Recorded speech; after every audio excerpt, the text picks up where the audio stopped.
This conference will now be recorded. Okay, good morning, everyone, and welcome to the Only the Brave second day of the second meeting of the Council on Participatory Democracy. Thanks for joining. Thanks for the people that are going to watch the video afterwards. So yesterday we had a first session on which the main focus were three angles on participatory democracy instruments at an European level. The first angle was around the concept of information and how to make sure that citizens are aware and informed about the rights of participation in the shaping of European policies. Sorry, your microphone. The second session was on technology-enabled and design process of civic engagement and participation. And the third session, which was quite interesting, was about European citizen assemblies, starting from the project of the Conference of Europe on the future of Europe, but also try to imagine how it can be brought beyond. There were also two members of the European Parliament, Gabriel Bischoff from SD and Daniel Freund from the Greens, who came to share the status of the Conference on the Future of Europe at an European level. Today's session is more focused on how participatory democracy instruments can be applied to issues and how the combination of European mobilization and political goals can have an actual impact. And this morning, we will focus together with Marco Cappato, who is the founder of Humans and former MEP, and Pier Virgilio Dastoli, president of the European Movement. We are going to focus on the rule of law. As some of you might know, last week expired a European citizen initiative called For My Rights for the respect of the rule of law in the European Union. The European Citizen Initiative was launched by a group of people led by Pier Virgilio and Marco, and it was the starting point for a connection among European citizens to try and make sure that the issue of the rule of law can be addressed beyond the interest of the nation states. Pier Virgilio and Marco will kind of set the tone for this debate, but I think it should be very open until 11 to try and see what can be done now. So I would ask first Marco Cappato maybe to put the rule of law in the framework of participatory democracy in general, and also this need of a bottom-up process of push to the European institutions, and then Pier Virgilio Dastoli on the rule of law in itself, struggle, challenge, fight, however we want to call it. So Marco Cappato, your turn.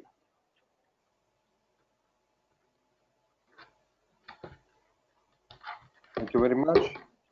Hi, Virginia, and hi to everybody. And Pier Virgilio Dastoli will explain and put the focus on all the institutional matters that are relevant about this topic. I just wanted, as a brief introduction, to underscore how any improvement in the possibility of the European Union to act in defense of the rule of law around Europe is linked to individual cases. That was, in a way, the history of Europe. Every time that the European Union intervened, it does it against the absolute sovereignty or the pretense of absolute sovereignty of member states. I think it's very important to underscore that this is not just a problem about Hungary or Poland. This is an issue that is touching every and each European citizen, every and each European state. Italy, for example, just to talk about my country, is the country most condemned after Turkey, I think, by the European Court of Human Rights in Strasbourg. It is not about the European Union, it's another institution, but it's still relevant how the situation and the condition of prisons and justice in Italy is under criticism and even severe condemnation by the judges of the Council of Europe since years. So because of the overcrowded prisons, because of the time of justice. In Italy, you can wait for a definitive condemnation up to 8, 9 years, and the justice system in many tribunals in Italy is completely collapsed. So we are not just talking about to make a strong voice against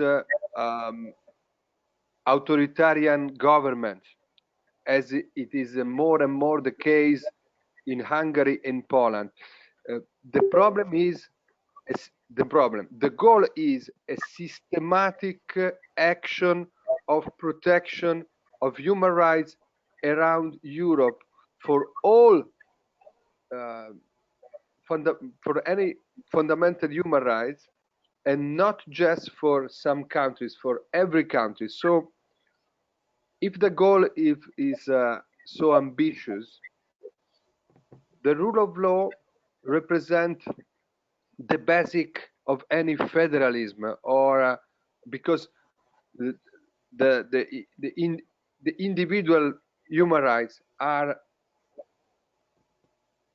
the basis for any kind of supranational power. This is why we don't have to think,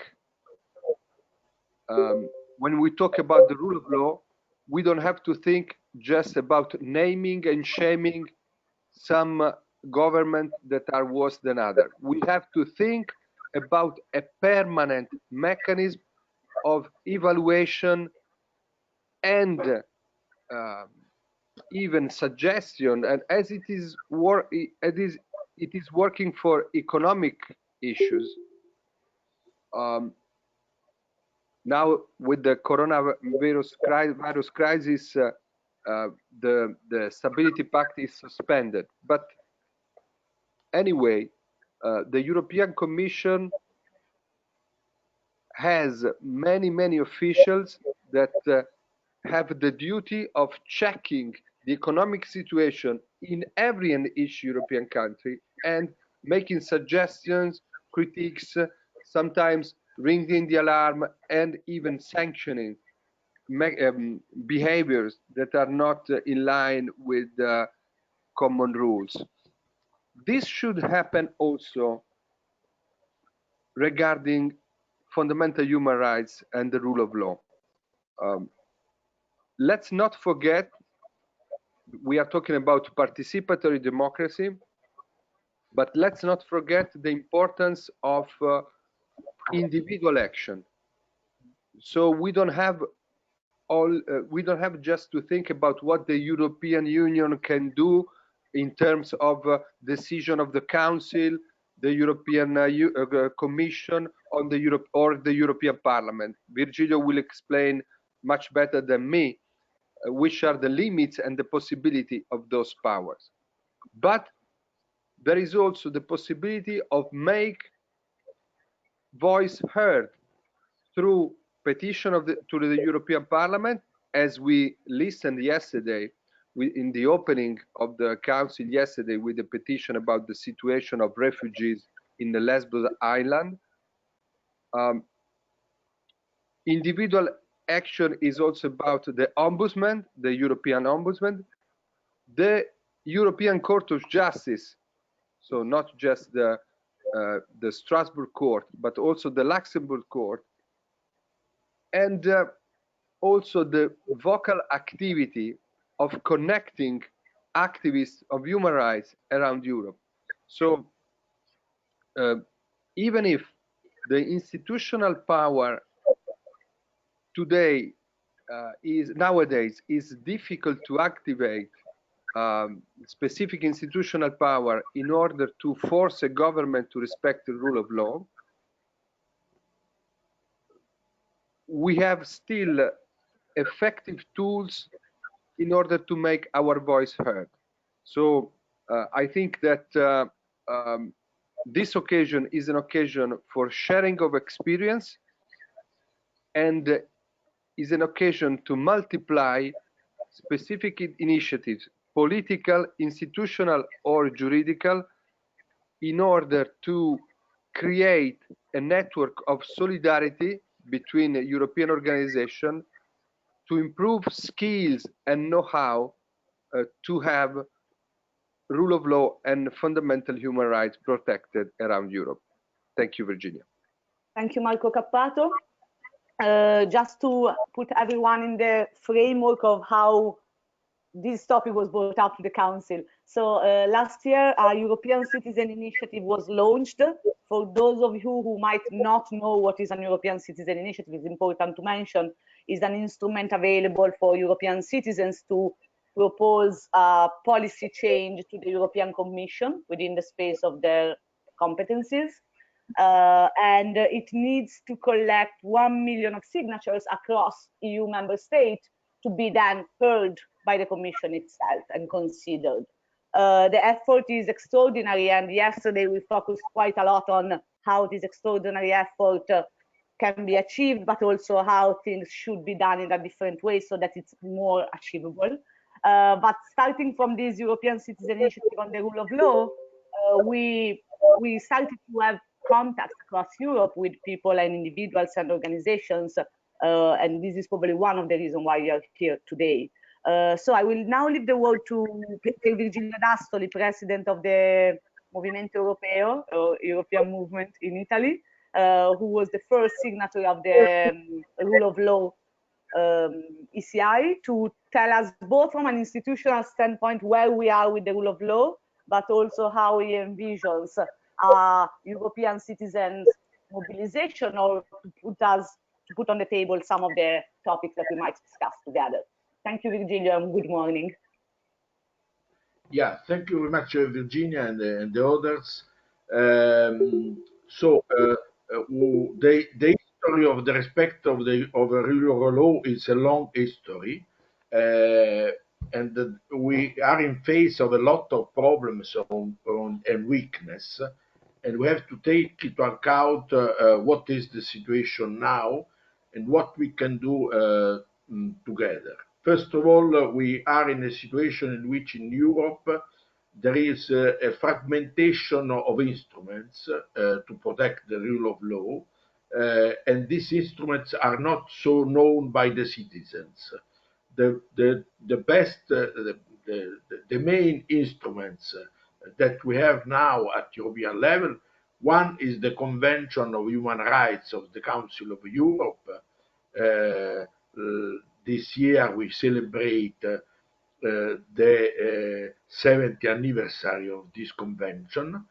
As you know, the instrument, the juridical or judicial instrument that exists related to Convention of Human Rights is the Court of Human Rights related in the framework of the Council of Europe.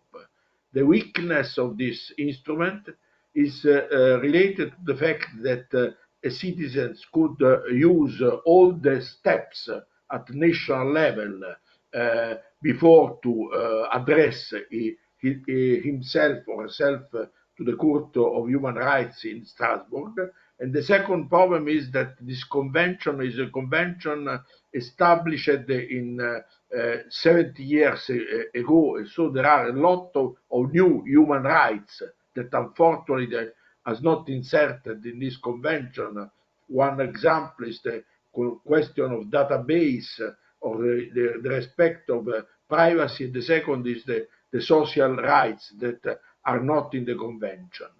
The European Union, or mainly the European communities, for a long period didn't have in the treaties the respect of the human rights and the rule of law. If you see the treaties of Rome and then the other treaties, the Single European Act and the others, there is no mention of human rights in the treaties. And we have waited more or less at least 30 years after the Treaty of Rome to put in the European dimension the question of the respect of the rule of law. And now this respect is inserted in the Treaty of Lisbon. The initiative to put this question in the treaties was made by the European Parliament in '84, when the Parliament adopted the Spinelli draft treaty, in which we put, I was the personal assistant of Altiero Spinelli, in the Treaty of Spinelli adopted by the Parliament in '84, two articles. One was the article concerning the human rights at European level, and the second was an instrument to establish proceedings to not only to protect the rule of law, but also to establish sanctions against the countries don't respecting the rule of law. Our main idea, and unfortunately this idea is not in the Treaty of Lisbon, is that we have to give the task to establish if there is a violation of the rule of law to an independent body, and our idea is that the independent body has to be the Court of Justice. And that is the reason, because in the Spinelli draft treaty we wrote that it's only in the responsibility, in the task, in the power of the Court of Justice in Luxembourg to establish if there is a country violating the rule of law. When the governments made the treaties, not the Treaty of Lisbon, but the idea was just in the Amsterdam Treaty, because they made this after, as you remember, the creation in Austria of a government with the party that was an extreme right party. They inserted in the Amsterdam Treaty the idea that the European Union has to respect the rule of law. Of course, in this moment we had no Charter of Fundamental Rights, but the power to establish if there is a violation is in the hands not of an independent body, the judicial body, but is in the hands of the European Council. That means that the decision to establish if there is a violation is a very arbitrary and political decision. And that is confirmed in the Treaty of Lisbon, and that is the reason because the proceedings in the Treaty of Lisbon, the Article 7, was never applied. First, because there is a kind of arbitrary political decision of the European Council, and secondly, because the Council has to decide with a unanimous vote.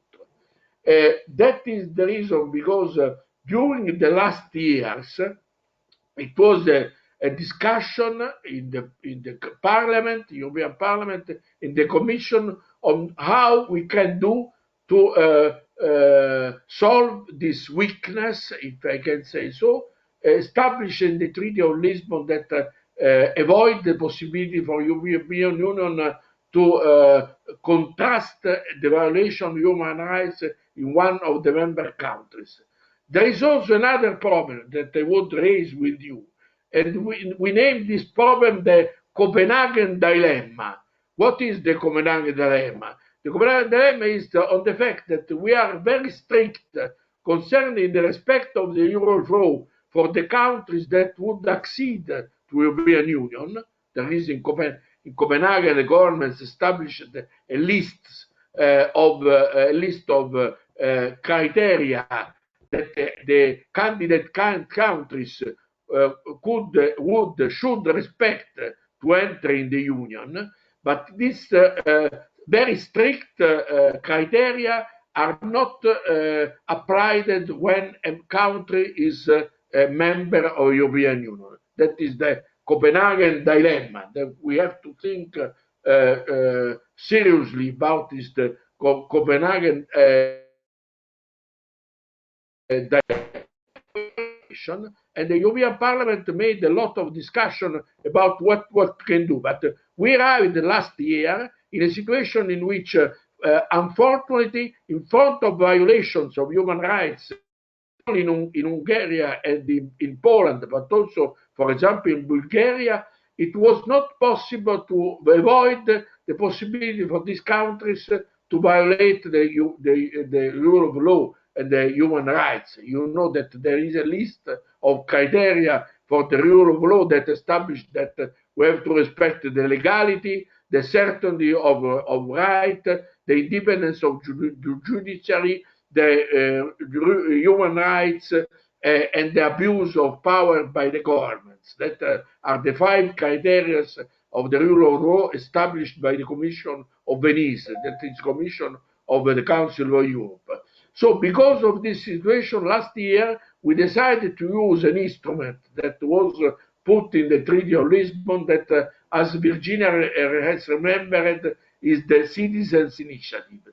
The question is that this Citizens' Initiative, from a formal and theoretical point of view, is a good instrument because it gives the possibility for the citizens, 1 million citizens, to ask the Commission to act.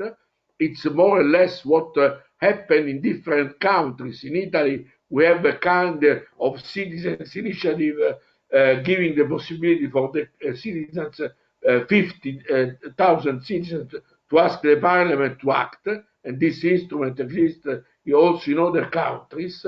But the question is that not only the 1 million signatures, but the question is that to record the signatures is very difficult. The proceedings are very difficult. And the second question is that in the last 10 years, when we inserted this citizens' initiative in the Treaty of Lisbon, we have had more or less 40 citizens' initiatives launched by citizens. Only 4 citizens' initiatives reached 1 million of signatures, but no of these citizens' initiatives were accepted by the European Commission, even if they reached 1 million of signatures. Now they modify the rules to record the signatures, but my opinion is that the European Commission is very prudent, if I can use this adjective, to accept initiative coming from the citizens. So that is one of the reasons, because our initiative didn't reach 1 million signatures. We reached only 30,000 signatures. That's a very low level, of course, because we had no publicity for this initiative. And the second point is that the proceedings don't open the way to oblige the Commission to act. That is the reason, because after 1 year and after the failed to reach 1 million signatures, we decided to put on the agenda of the European Parliament a petition. You know that there is another instrument that is the petition. The petition is different than the citizens' initiative because it's not a kind of juridical text as the citizens' initiative, but the petition has the possibility to push the Parliament to open a discussion on the one subject that has an interest for a group of citizens. Now we submitted this petition to European Parliament, asking European Parliament to act in the same way that we wanted to act with the citizens' initiative. Of course, the question is that throughout the citizens' initiative and throughout the petition, we can't modify the proceedings existing in the treaty, the Article 7. We can only ask the institutions to make a monitoring about the respect of the rule of law, to open a debate, to push eventually the national parliaments to discuss of this question. But unfortunately, with both the citizens' initiative and the petition, we can't introduce a juridical instrument, a binding instrument to oblige the member countries to modify their laws that violate the human rights and the rule of law. That is the weakness of the initiative. We can only establish a kind of political method or a public method to open a debate concerning the violation of human rights. So it will be important, of course, to push the parliament to open the box of the respect of the rule of law.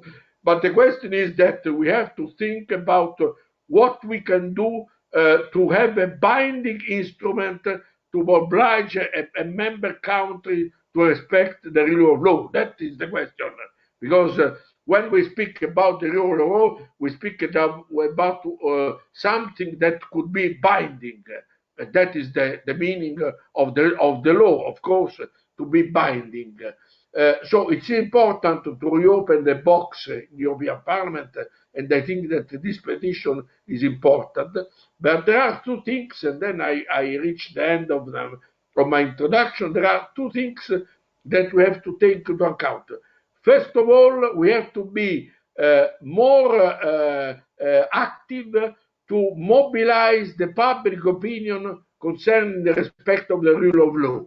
I am very afraid about the risk that because of the pandemics, we are now in our countries a lot of laws that if they will applied by nationalist and populist governments, we are in a situation in which the democracies in our countries will have a very big risk. You know, the lot of laws adopted by the governments to fight against the virus. Of course, it was necessary to make it, but we are creating a situation in which we would break the open society, if we want. I think that we are very aware about this question. So we need a public campaign on this. The second point that is related to discussion that you had made yesterday is the question on the reform of the European Union. From this point of view, there are two things. First, my opinion is that if you want to introduce a democracy at European level, we have to give to the European Parliament the legislative right of initiative. The Parliament has no legislative right of initiative. The Commission is the only body at European level that could introduce a proposal of a law. And so if you want to open the way to a real democracy at European level, the Parliament should have a right of legislative initiative that is not the reality for the moment. And if the Parliament has the right of initiative, my opinion, that was our idea also with Spinelli, is the citizens' initiative has to be an initiative addressed to the Parliament and not to the Commission, because the Parliament is more sensitive toward the citizens than the Commission. And so if it's in Italy, for example, the right of initiative of the citizens is not to address the government, to address the Parliament. So I think that in a way in which we have to modify the system at European level, we have to give the right of initiative, legislative initiative, to the Parliament and to establish that the citizens' initiative could be addressed to the Parliament and not to the Commission. And the last point is that we have to modify the treaty, the Article 7. We know very well that this article is practically unuseful because of the unanimity in the European Council and because of the fact that the Council will decide with the arbitrary political way. We have to modify this article, and we have also, that is this last point, to introduce in the treaty one point that don't exist at European level. In the Council of Europe and the United Nations, it is possible to suspend the participation of a country if this country violated human rights and the rule of law. In the European Union, that is not possible. The only way that we have in the European Union is to suspend the rights of vote of the country, but we can't suspend the membership of a member country that is not in a treaty of Lisbon. So we have to open also this way.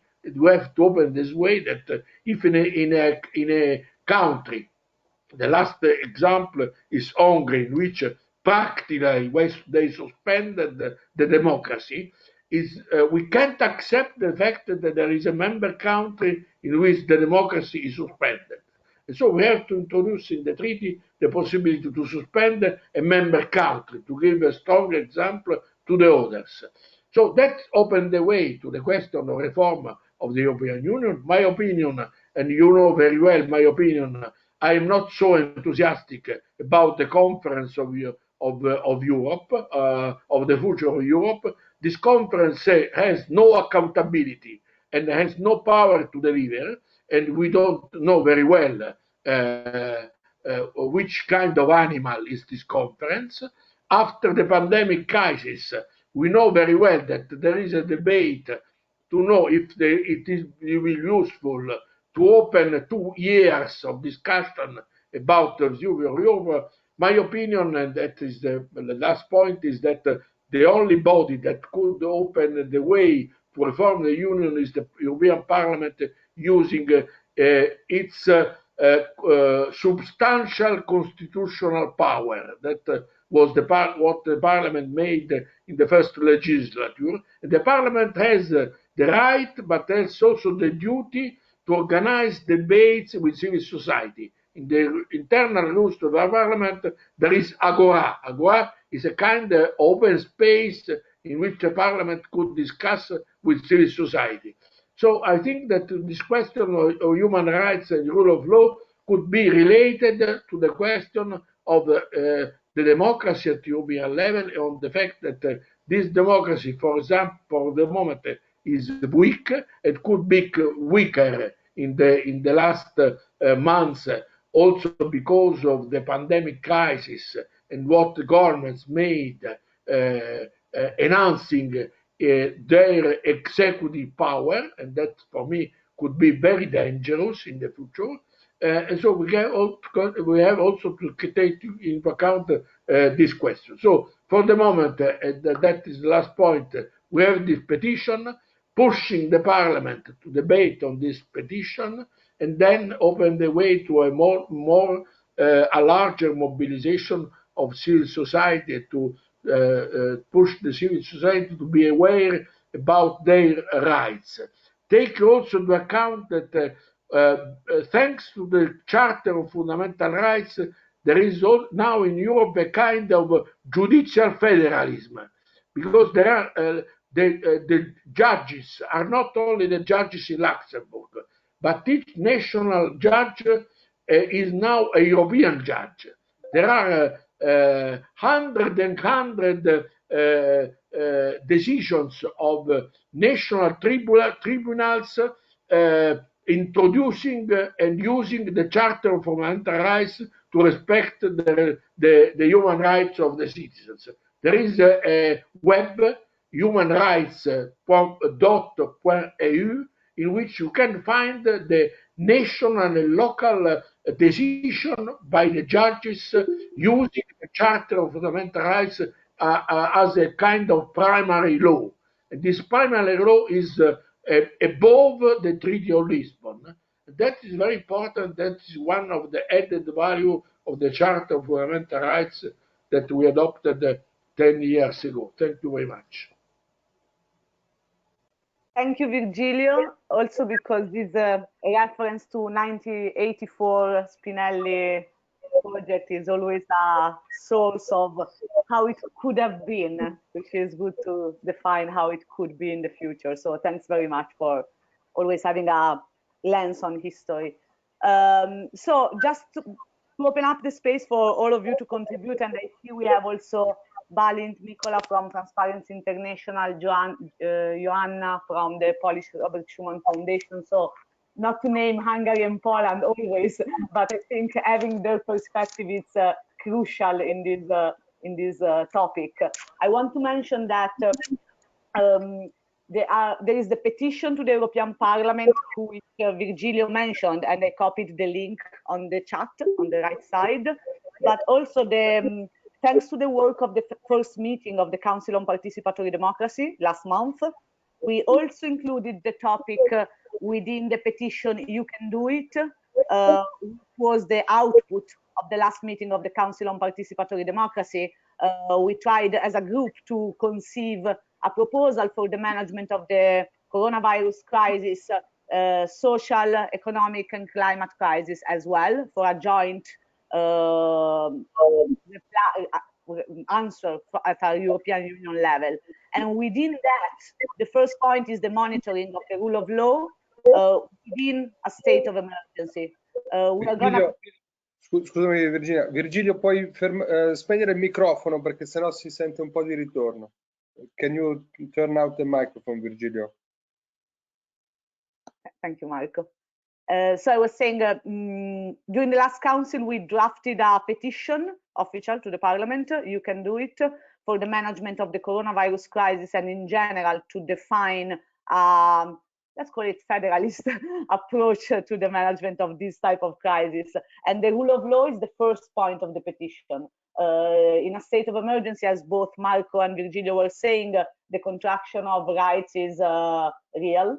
And therefore, even if we need to make sure that the health is protected, on the other side, we need to protect the health of democratic institutions. Therefore, what the Council tries to do is also use the instruments in different ways, in different contexts. So now we have some time for a conversation among us. You can write in the chat if you want to speak. So we have a bit of an order. And I remind everyone that we also have the link for the collaborative notes. So if you speak and then you want to write down your notes there, it helps to have a sort of document that collects everything that had been said during the council. And it really helps to make this appointment not a conference, but an opportunity to elaborate and transform what we say in democratic actions. So I don't like to name people and invite them to speak, but I think it will be precious to have to start maybe with the contribution from Balint or from Joanna, if you want to, maybe in the light of the current crisis and the situation of the rule of law, or whatever perspective you want to put on the table. Okay, so I'm glad to shortly contribute, if I may. So my name is Balint Mikola. I'm a project manager at Transparency International Hungary, and so it's been very interesting to listen to your testimonies about this European Citizen Initiative. However, I must admit that this hasn't received much salience in Hungary. So I now just searched for this in the news, and it was covered in 2 press articles, and I think no one really took up the initiative of actually collecting signatures. So I don't know if you have a per country breakdown of your signatures, but I would be curious how many of them came from Hungary. So probably for such an initiative, which obviously would have been relevant in Hungary, it would have been nice to build alliance with more national actors. Probably opposition parties could have also been taken on board because they have more capacity to collect signatures. So that's one remark. And another question is so what is the target with this current petition? Do you have a number of signatures or organizations in support that you would like to collect? If so, I think that Transparency International Hungary is absolutely willing to. Well, I cannot decide arbitrarily, but we will discuss within the organization, and I think that there's a great possibility that we could join. So I was wondering whether you're still recruiting new signatories to this petition, or whether it's over now. And the third comment I would like to make is that this hasn't been mentioned yet, but the European Commission now has a rule of law review process, which is now ongoing. Now, I don't know the exact deadline, but it's sometime in May. And there is also a possibility for NGOs to submit their opinion on the state of the rule of law in their specific countries. So in case you also encounter any concerning phenomenon in your countries, I would encourage you to take this opportunity. I know that in Hungary now lots of NGOs are involved in filling in this questionnaire of the rule of law review. And just a final remark. So of course, in generally, I agree that rule of law has been a serious challenge in Hungary for quite a while now, and the coronavirus situation has made it worse. Virgilio has already mentioned that some special legislation has been put in force, which essentially suspended the role of the parliament and gave almost unlimited power to the government, which is very alarming. And even more alarming it is that this special legislation doesn't have a deadline, so it's unrestricted in time as well. But okay, so this would be my contribution. But if I may ask, it would be very important for us to know, like, what do you expect of Hungarian NGOs or us specifically? How can we join this initiative? I think we should discuss it together. I'm sorry if I jump in, Virginia, in the way that there is no pre-prepared scheme of action. Of course, for the petition, the crucial issue is not really the quantity of signature, is also and mainly the quality, because you just need one person, one citizen to present the petition to the parliament. So it would be very important to understand from you what could be the suggestion for an effective campaign, not to collect signatures for the sake of, but to coordinate an action in which, as you said, Hungarian groups and political parties and movements could be involved from the very beginning. Yeah, just to follow up on what Marco said, I think the first point that you made is exactly I don't know if we can call it mistake, but I think in politics it's also important to admit mistakes, or at least it's a process. So we started the European Citizen Initiative with individuals, real individuals, and a few organizations. And I think what it helped to do was to create, for example, moments like these, where there is the legitimacy of a participatory democracy instrument. So it's not just a statement, a press release or something. It's more like, let's see what we can use. So I would say the success of that initiative is the fact that now we are sitting together to try to put our brains and different approaches to the table. In terms of the petition, it's currently submitted to the European Parliament. The process, it's always good to remind what happens is that the petition committee evaluate the petition in itself, activate the committee in itself, and then defines the next step, which can be different type of things, a hearing, a mission in different countries, a collective workshop. I mean, there is really a lot of stuff that can be done. And I think at least what we did with the You Can Do It petition is maybe if we create a real coordination, a pan-European coordination around the issue, we can then decide step by step what is that we want them to do and push for that.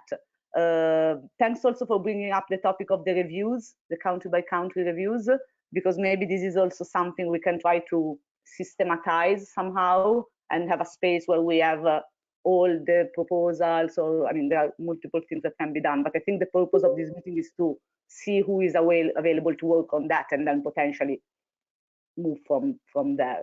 In terms of signatures, we're talking about a few hundreds in Hungary, exactly for the reason that you said. So it's really, now is the moment to relaunch everything. And of course, Balint, I don't know if you have seen, but we have this folder with a lot of documents that we are gathering into the council. So if Transparency International has anything specific regarding Hungary and the rule of law, if you have materials that you want to share, it's going to become a sort of a shared knowledge, and it can be very helpful. So okay, great, thank you. Thank you. So I Possible. think, yeah, by Massimiliano. Yes, one moment. I only want to say that on the European Movement newsletter, we published the words of Sandor Ronai, a European Parliament, an European parliamentary member that, as you can see, also released an interview on Affari Internazionali. Is in Italian here, but I also have English version, and particularly he addressed. I want to read his words. I would like to address the readers in Italy with a few personal thoughts. I personally adore Italy, and at S&D, together with my excellent Italian colleagues, we are working on helping Italy and all the other countries in Europe get over this crisis as fast as possible. It is our shared responsibility to ensure that Europe can further develop and become a safe continent in the aftermath of the crisis. And if you want, I can publish also the English version here in the documents. Thank you. Thank you, Massimiliano. I also put the link in the collaborative notes, so we have also the reference, and probably this MEP is not someone we can involve. So I see Virgilio has a couple of points, so Virgilio.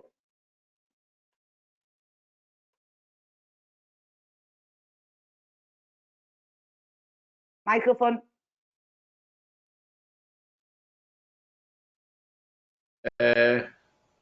You? Yes, we can. No. Microphone. Microphone, Virgilio. Okay, leave it there. We can hear you. Okay. Okay. It's correct that there is now this consultation of the Commission before the 4th of May concerning the rule of law. Of course, we have to participate in this consultation. My experience, I have a long experience in the European institutions, is that these kinds of consultations are not, they don't assure a real follow-up, because we made a lot of consultations, but we have to participate in it, and of course we have to mobilize our organizations to participate. The second point is concerning the petition. If the committee of the petitions accept to discuss about our text, they are obliged to organize a hearing with the organizers. Or this hearing could be an internal hearing in which we are very happy to be here by the committee, but I think that we have to organize an event when the hearing will take place, a mediatic event. We have to work on it, because the problem of our citizens' initiative is that we were not able to organize mediatic events in Europe. We discussed, for example, to organize something in Budapest or in other countries. We were not able to organize mediatic events to be known by the press and the media. So I think that when the committee in the parliament will accept to make a hearing with us, around this hearing we have to organize a mediatic event in Brussels, in the European Parliament, eventually, but also in another place in Brussels, giving a large publicity of our initiative. So I think that we have to think about this question, to use the hearing organized by the European Parliament to organize a public event to be known by the public opinion about our initiative. I think that is one point in which we can think in the next weeks before the Parliament accepts to make a hearing with the organizer of the petition.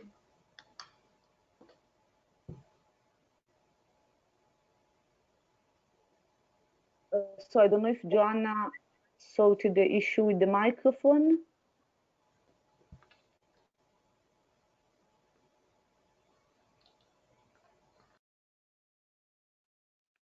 It's green, so it seems yes.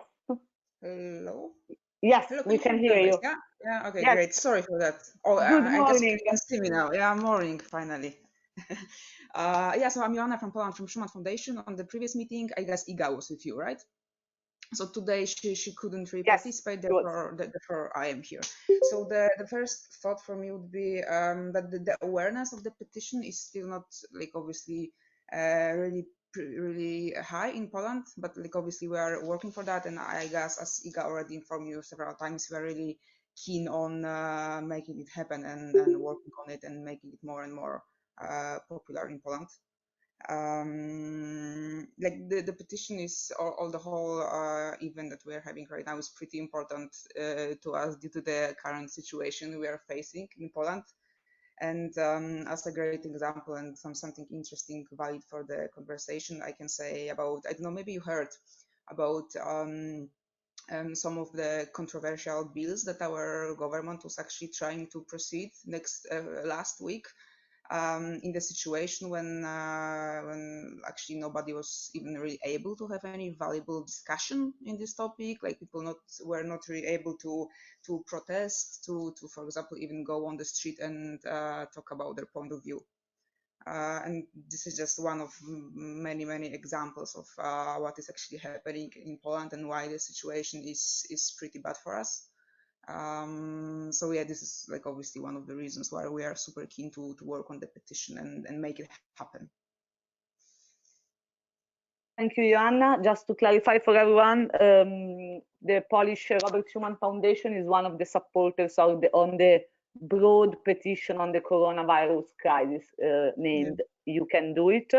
And as I said, the point of the rule of law is included basically with the same wordings in that petition, plus there is the dedicated petition on the rule of law. I know it seems a lot of stuff, but the idea is to seed and plant the topic in multiple angles, and then it's us that connect the topic. So I really wanted just to clarify this.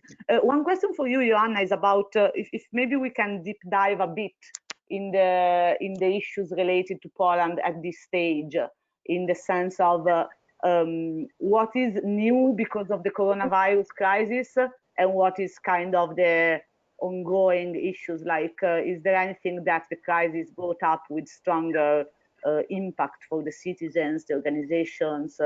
Like, do you see a kind of escalation on the rule of law issue due to the crisis somehow? Yeah, obviously the government is getting more and more in power. I mean, but I think it's not really the issue in Poland. I think it's the issue in whole Europe, like in the moment when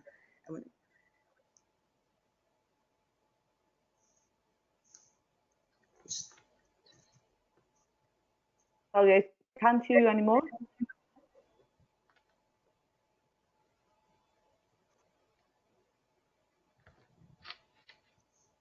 Hello?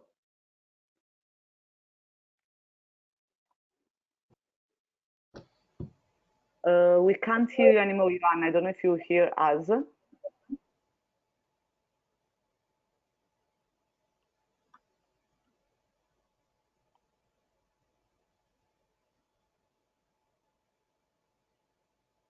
Okay, I think there are some troubles with microphones again. Okay, she's trying with a different microphone.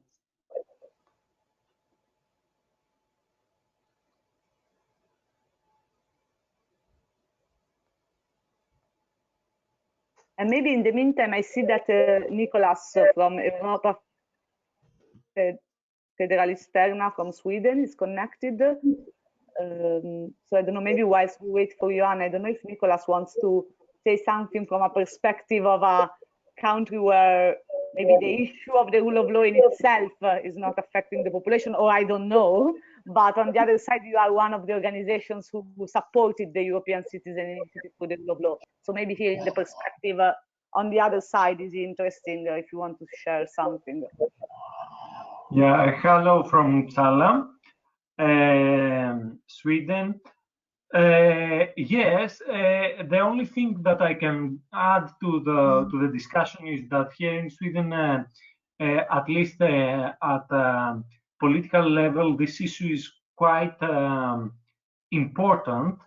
I think it was yesterday or last week that there was a discussion between European parliamentarian. What's his name? Tobbe, it's his surname, and with the Minister of EU Affairs here in Sweden, and the EU parliamentarian said to the minister that Sweden is not doing enough in order to guarantee the implementation of the rule of law in Europe on European level. To be honest, I didn't follow the whole discussion, so I cannot comment on it more. But maybe, on the other hand, this issue is not so much on the focus right now because of the coronavirus, and because also of the discussion about the corona bonds, which Sweden is not so much willing to support. So yes, this is an issue, the rule of law for the politicians here in Sweden, but maybe not the #1 issue at the moment. That's what I have to contribute. Later, I can maybe I can jump to the discussion. Thanks. Thank you, Nicolas, who speaks a great Italian, but we don't want to be too Italian, so thanks. I don't know if Joanna sorted the issue with the microphone. Yeah, can you hear me now, guys? Yes, we can. Yeah, okay, great. Sorry again, you can see me again. Yeah, so about your question, Virginia, like it is affecting the population in a way of that the government is putting more and more restrictions, trying to even organize presidential elections in Poland, which are about to happen in May this year. And there's a pretty big movement right now of people pushing the government and trying to postpone the elections. However, even if it's not really legit, and according to the law, it's not really legal. Like the government is still pushing the idea of really organizing the elections in May, which, like, obviously in current situation with coronavirus can be, I mean, for sure, it's not gonna be really healthy and really safe for anybody. So the situation we're facing right now, I would say, is giving the government even more power, and the current people in the government, they're not.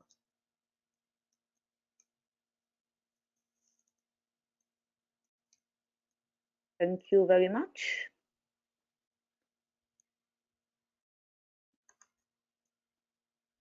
Don't force me to name all of you with a question. So.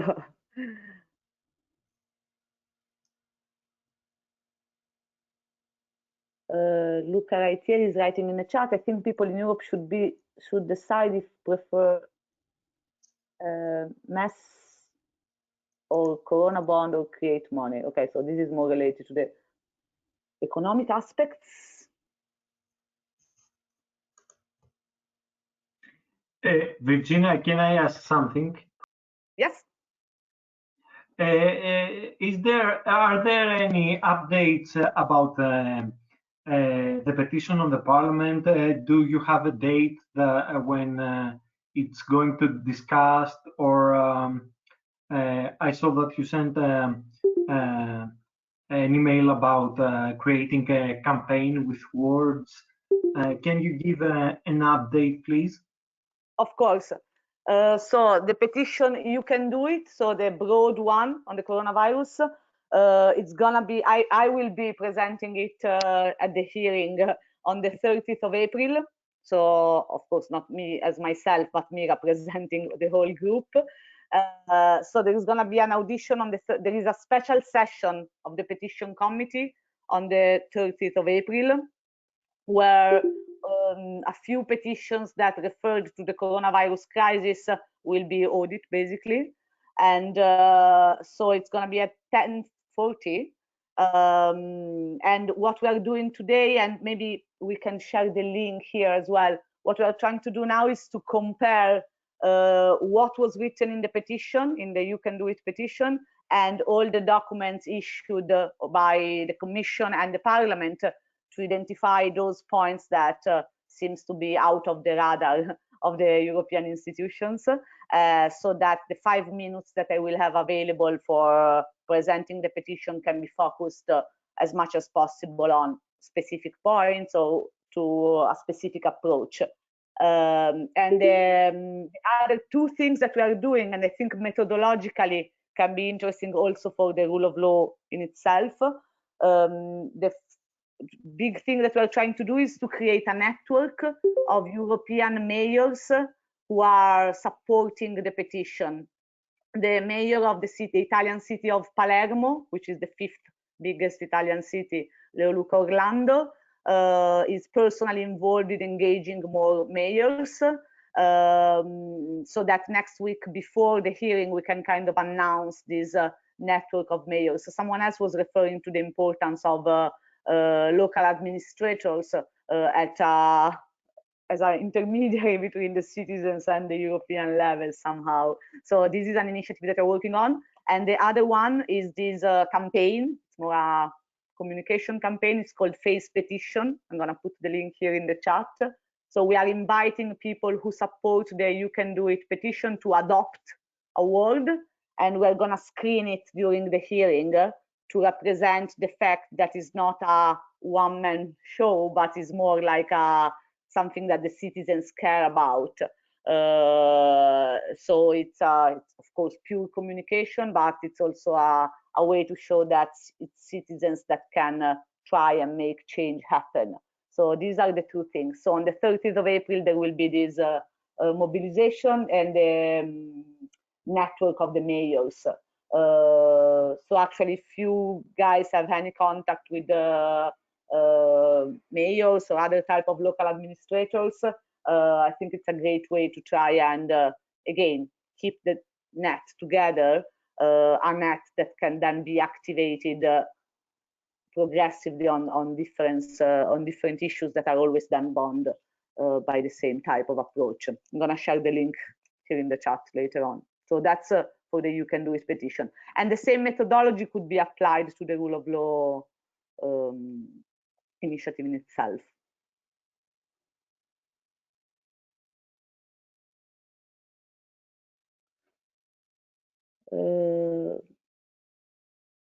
Guido has a question. I mean, if you want to, Guido, if it's tied to if you tie your topic to a bit the rule of law, participatory democracy element, you can talk.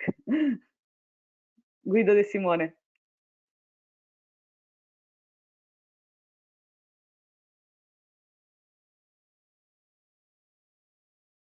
It doesn't have the microphone activated.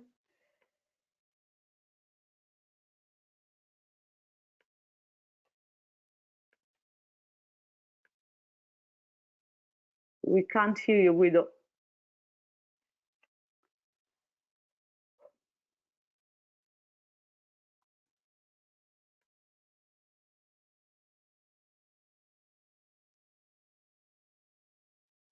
Nope.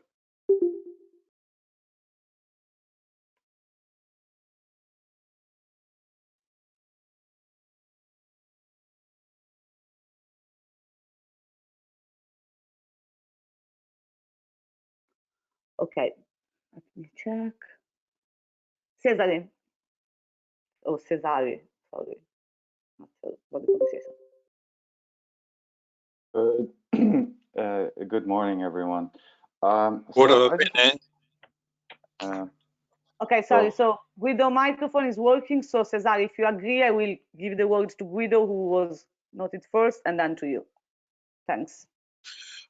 Yes, just because I was thinking about this proposal long ago, and we came out just during the meeting in The Hague for the 75th anniversary of the Congress of The Hague, when the movement, European movement, was founded. In that occasion, I was simply suggesting that a very important improvement in the English, in the European communication especially between citizens, among citizens, was just to have a common language, to share ideas, proposals, and so on, so that everybody can understand each other. So I think that the old conflict between Esperanto and English is nonsense nowadays. It's especially because objectively we are just now sharing everything in one language, which is just English, because it's a very simple language to learn. And that's why it's very practical for everybody to learn it. And also other countries in the world are just investing all in this language simply because it's very simple. That's it. That's why I think that in order to eliminate an obstacle among all of us, it's just the way to communicate, which is the basis for everything. And for any kind of initiative, like now, what we are doing, whatever it can concern any single citizens in Europe. And that's why I think that an ECI about the proposal of language as an additional language in all member states should be a very meaningful step forward in the grow up of the community. That's why I think that a proposal should be presented very soon. I was simply proposing to you now, to you all, just to imagine how to write it down and to present it to the European institution as soon as possible. Because we can see now what is important just among us. We can communicate in one language, which is very important for any kind of building up of the future of this community, which is the European community. Thank you, Guido. Also, this I think can be a good point for the next session, which starts at 11, about transnational citizens politics. I think the issue of multilingualism is one of the issues on the table. So let's put the point in between. We have Cesare, which I don't see the surname, I don't remember, but from the International Logic Party, right? Okay, Cesare for you, and then we have Marco Cappato for a comment. Good morning, everyone. I want to apologize. I showed up late and I did kind of miss some of the discussion. So maybe this is somewhat out of context, but I did hear a lot of mentioning of petitions. And the way I've come to look at petitions, it's begging the authorities to do what the people want. And I'm not a fan of begging people. I'm a fan of people actually taking the power into their own hands and doing what needs to be done. And that is exactly the model on which the International Logic Party works. It's about people coming together in citizen assemblies to share ideas with one another, and each person developing their own political philosophy out of their own ideas. It's called the ideological profile.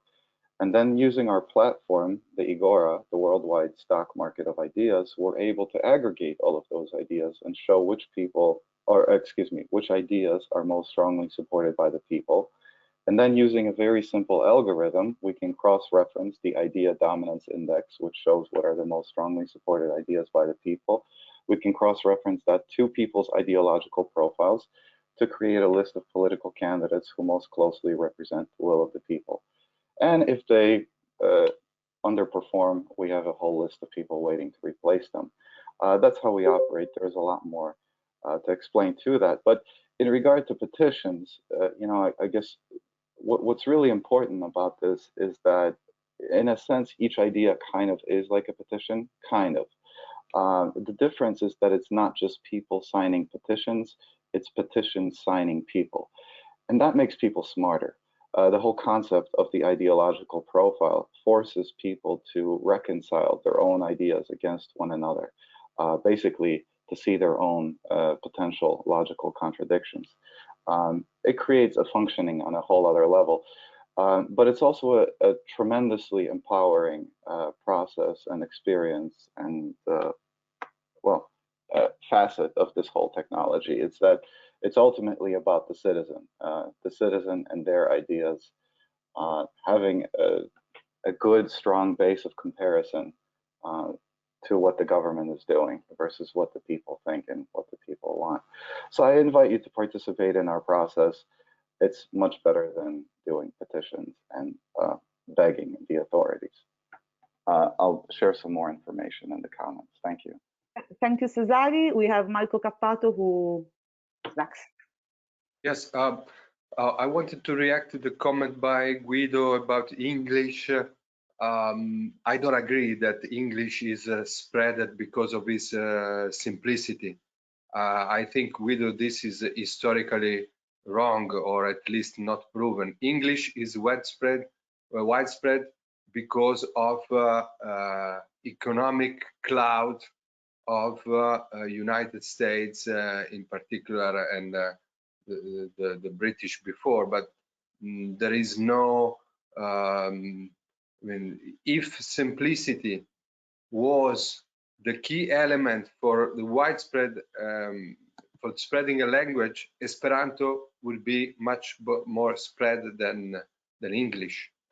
And we don't have to forget that also the action by the state has a lot of consequences in spreading a language. I think that maybe the way to overcome the linguistic barrier would be technology and digital automatic translation and interpretation that nowadays is of a poor quality, but it would become more and more accurate. So I don't think we have to construct a future in which English would be the global language. This will not happen, and this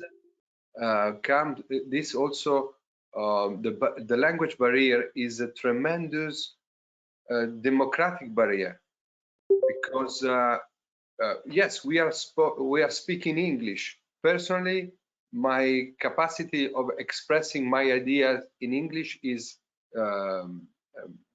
much poorer than in Italian, and I have been living more than 1 year in New York. I've studied abroad, and so the vast majority of the people do not and will never have the right to access to a good English speaking proficiency.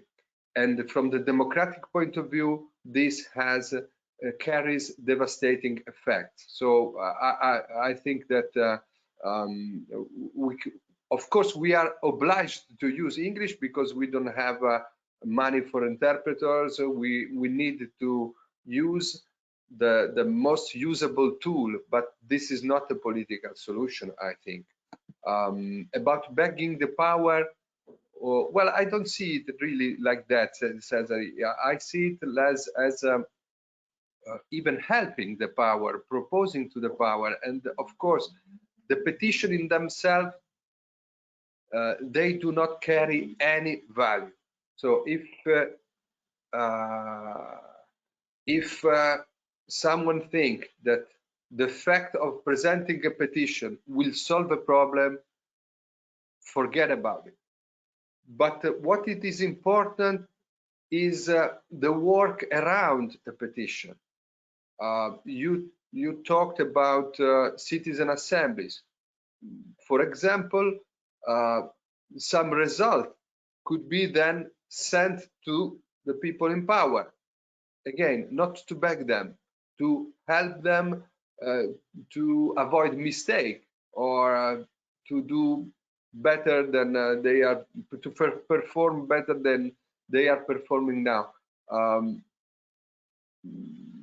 You can have, for example, if we would have been able, and maybe we will be able, to unite Italian, Spanish, French, German, and Hungarian citizens and Polish citizens in asking together for new mechanisms of monitoring the rule of law, I think this could have an effect. And maybe this could be combined to a citizen assembly to discuss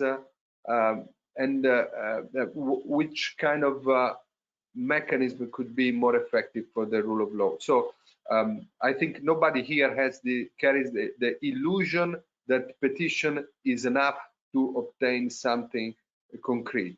It is a way of dialoguing with people in power, and also dialogue among citizens among themselves.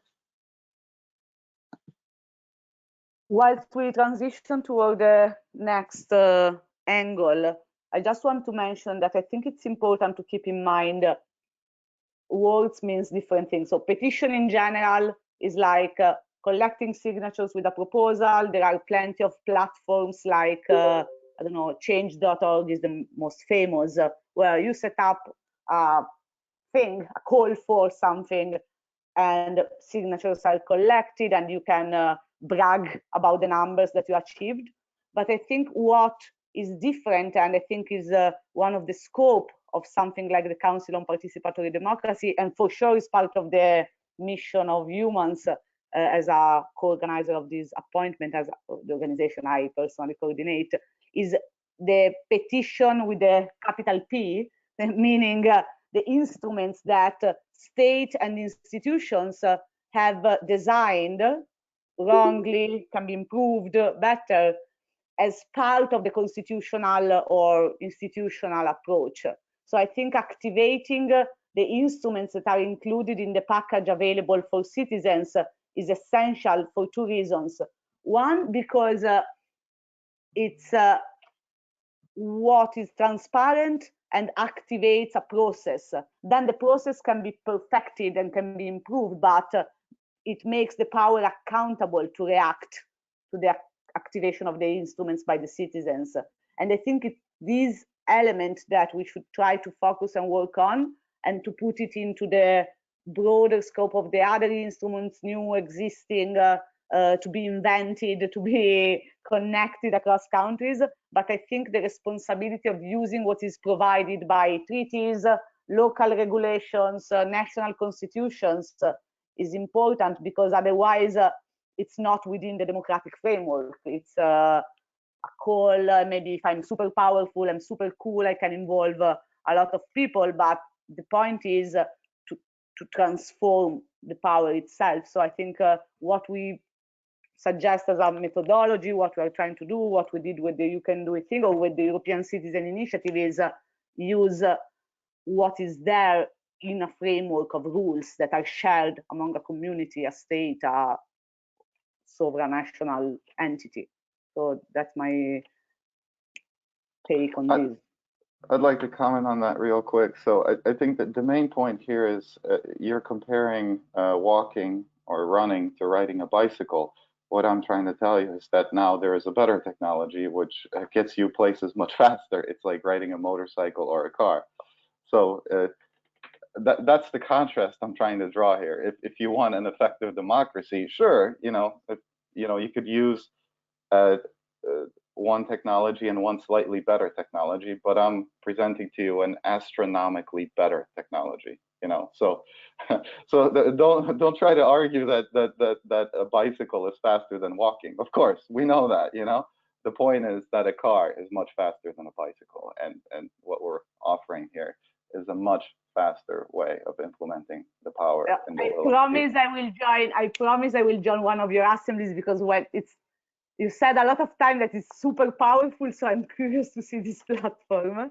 But in general, I think it's not the means that you use, but where you need to go, and then you define the tools based on where you need to go. So I don't know, it's a bit philosophical maybe, but that's the point of it. Leonello Zacquini. Thank you very much. I would like to intervene shortly. First of all, the topic introduced by Guido De Simone. Ciao, Guido. The language is a very important question. In particular for me, that is a problem in hearing. Apart this, we discussed it shortly in a chat between us, friends, on the time on the topic of Più Democrazia Italia, and we considered actually, as Marco Cappato said, that a solution could be probably a technical one. In particular, maybe the more simple solution could be add a system on voice recognition, hearing, and maybe reading what somebody are saying, also because the microphone are not that functional for everybody. But that is another question I would like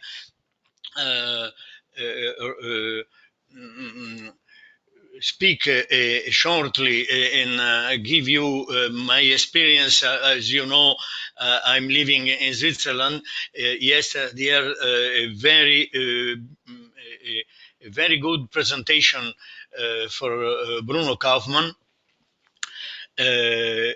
about Switzerland, but he missed two topics that are important. One is the problem, the economic solution that Switzerland adopted. And the topic we are speaking about Europe, we are speaking about the problem of coronavirus, the economical problem. These economical problems are more and more important. In our petition, we added, and I totally agree with this, the Eurobond. But it is not the only solution, the solution. It's an important aspect, but I would like to explain you or clarify you the fact that in Switzerland they adopted a method that's very, very interesting, which is le frein à l'endettement. How we could say in English, frein à l'endettement, the brake to the debt. It's a method adopted since more or less 20 years. The federal balance has to be positive with a benefit during the good year. Therefore, they are a measurement of the economical general situation on the world. In the years of positive trend of the economy, the federal balance should be positive. At the same time, when in the year of crisis, problems, shocks, like now with the problem of coronavirus, the balance of economical balance of the federal balance has to be in debt. This is an answer, a solution that I imagine that we should transmit to European people that are discussing about how to manage the problem, benefit, and debt. because I agree that somebody like Netherlands or in Germany, they are afraid about the management of debt, and definitely in some country, but in general, I imagine that this Swiss solution it's an interesting solution, and we should in some way make some information about this. Another aspect is not related to this, but I just mentioned it, that Bruno Kaufmann didn't present it yesterday, also because it is not that in the topic. But I would like to underline this aspect. It's I governi collegiali, the executive in Switzerland at different level are has to be collegial. That means that all the parties, or at least the most important parties, are obliged to cooperate in the government. This solution is very, very interesting. It may be difficult to explain, need a bit of time to do it, but I would like to at least to mention it, because it changed a lot the situation, because a missing aspect like the majority that decide, and what is mentioned like the opposition that it's in contrast in any case, and in all the situation. Please consider that this is another important aspect of this small country, but very interesting, country for that political point of view. Thank you for your attention. Ciao. Thank you, Leonello. Thank you very much. So we are transitioning to the next half an hour before the two separate sessions. I think the focus for this space, as we thought about it, is about transnational activation, transnational activism that is not in the usual lines of political parties. This is how we conceive the session, which is going to again be very, very smooth, very light. We have Omri Praise from Alliance for Europe. Maybe you can tell a bit about your organization. I know that you are, what I appreciate of Omri is that in any network we meet each other. So probably this is one of the characteristics of European activism, is that there is a need of connecting the dots, and then it's only the human body and brain that can really do that, at least at this stage. So I don't know, Omri, do you want to open up this with your perspective, your experience, and how do you see the activation of citizens across national borders? Sure. Yeah, thanks a lot. Thank you very much for the invitation to speak, and it's really great to see so many people attending online yesterday and today. And I'll really keep it quite short, maybe, just so that we can have room for as many people to speak as possible.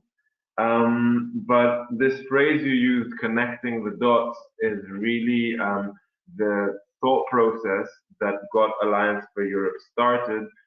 We're a young organization. We got together in 2018 in the run-up to the European elections, where it seemed very real that the far right and nationalist authoritarian forces would possibly have a sweep at the European Parliament elections and really be able to cause some damage to the EU.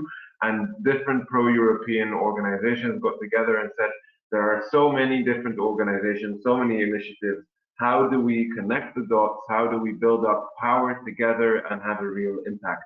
And so we had a bit of a sprint towards the European elections. I'm sure that is similar to the experience of many of other people here. And then since then, we have really talked and thought about how do we activate citizens by following a couple of different steps. On the one hand, we have European civil society, all of these non-profit organizations, the NGO sector, activist citizens, grassroots activists, and so on. And we all know this phrase of shrinking civil society space. Again, one of the consequences of the rise of more authoritarian forces across Europe has seen an attack on civil society. We've seen also a cut in funding, a decrease of resources available, and civil society is really a backbone of democracy. If we do not have independently organized citizens acting to represent their interests, if we don't have freedom of association, if we do not have a non-profit sector that takes care of the public good and the public sphere, then we are in trouble as a democracy. And we see when the watchdogs are not there, then we have an issue.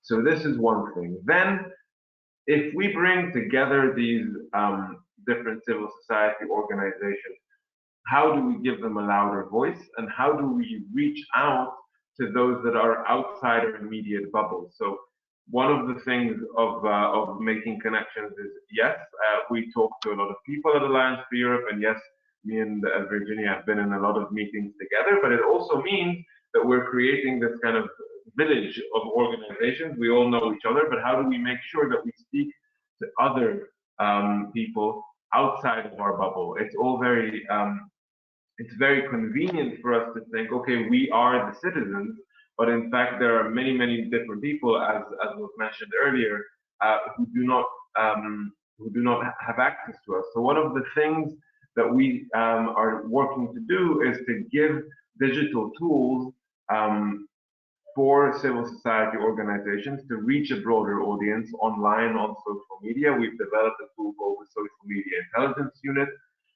which collects information on what's happening online in an ethical way, enables organizations to increase their reach online while also increasing the level of media literacy out there. And then what we would like to do with this added capacity, with bringing organizations together, working together for greater impact, and using more advanced and better tools, we would like to activate individual citizens. And this is where we go from the civil society out to society at large. That's our thinking. And essentially what we see now is that more than ever, we need people, whether as individuals or as communities, to stand up and say something meaningful about the democracy that they want to live in.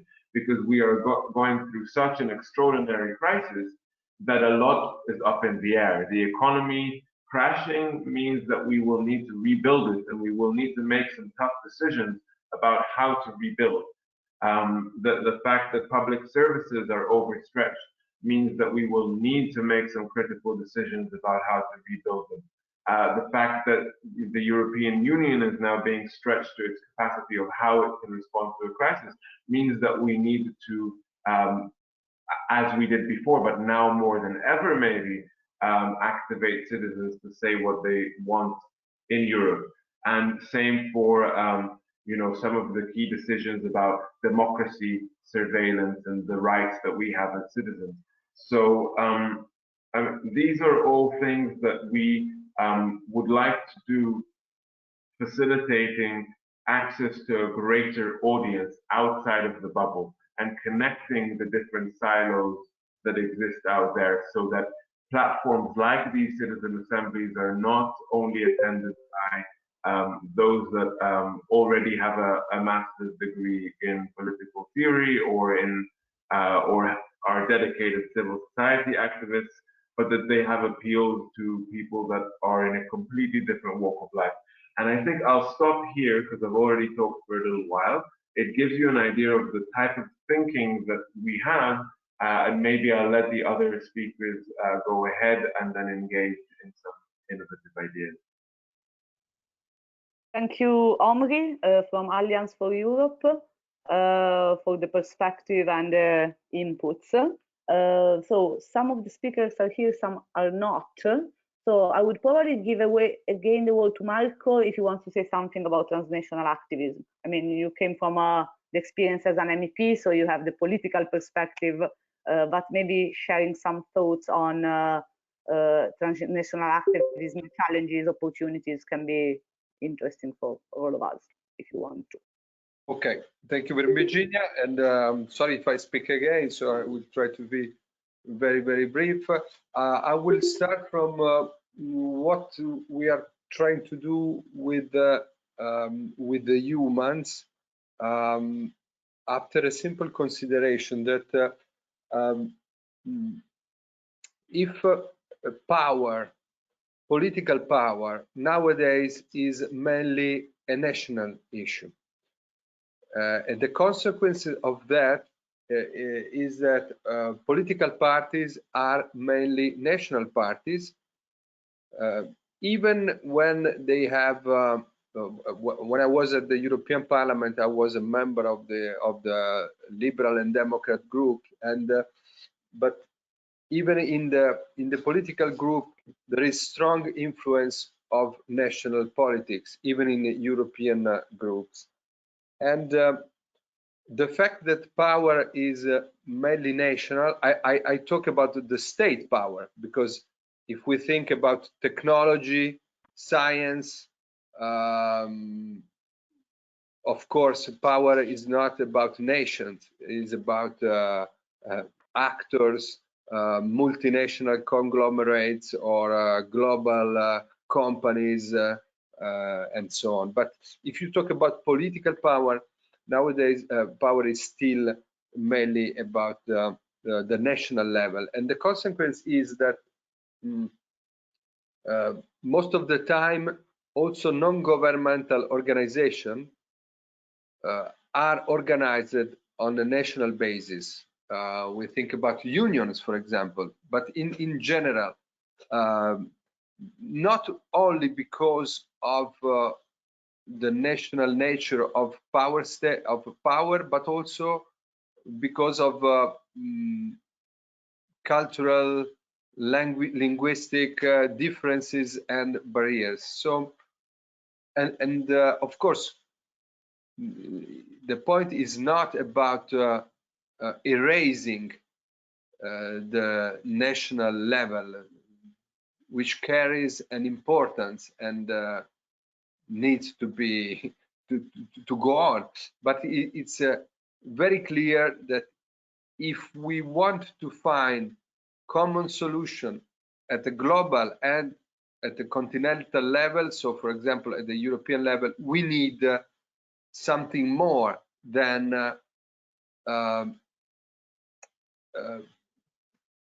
site of coordination of national politics. We need a common pan-European, not one, we need even many common pan-European site of discussion, debate, and decision. Humans started with this goal, renouncing to any electoral ambition, not because elections are wrong, of course, election is an important part of democracy, but election follow a different logic, the logic of a short-term consensus, and because of the fact that politics is national mainly, elections are also mainly national. So we need something different. We need places and tools to, on one side, to coordinate the action of different groups, and also where citizens can directly act together, citizens from different nationalities can directly act together on specific goals. This is very important because nowadays, if you want to campaign about the climate change, drug legalization, I don't know, artificial intelligence, league or human rights and so on. Basically, even to act at the non-governmental level, you act together with citizens of your nationality, and then you think about linking together to people of other nationalities. But this is a huge limit for the effectiveness of political initiatives. If citizens from different nationalities share a common goal or just want to discuss and debate a common goal or a specific issue, they should be allowed to do it directly, without not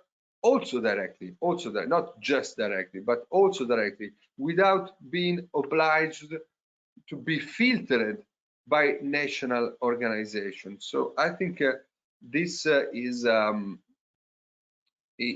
not an issue that is not a problem which carries as a consequence just one solution.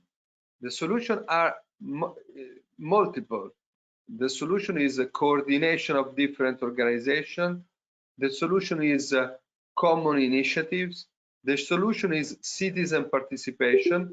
The solution is pan-European organization or transnational organization. Even cooperation among national entities, of course. There is not one specific recipe which is which should be better or winning over the other. At the same time, what is really lacking is pan-European organization and European cooperation, because about national and local organization we have plenty of. At the transnational level, this is still less present and effective than it will be needed. So I think that even this idea of the Council on Participatory Democracy as an open platform to share a proposal is a step in that direction. The last thing that I wanted to say is the importance of technology. Technology as a tool for democracy and a tool for transnational democracy more than anything else, because technology is important also if you want to organize something in your neighborhood. But if you want to organize something, if you want to propose or to discuss something at the European level, is unconceivable to do it without investing in tools that technology is providing to us. So I think that this tool of the Council of Participatory Democracy should also become an occasion to share technological solutions, which are political. Of course, technology and politics are two different things, but it's different if you use a technology which is open to the people, which is conceived in order to foster dialogue and participation, or if you conceive a technology where there is one focal point and then just the other have to obey and do what a center is deciding. So I think also how technology is conceived is very important for the consequences of transnational action. Thank you, Virginia.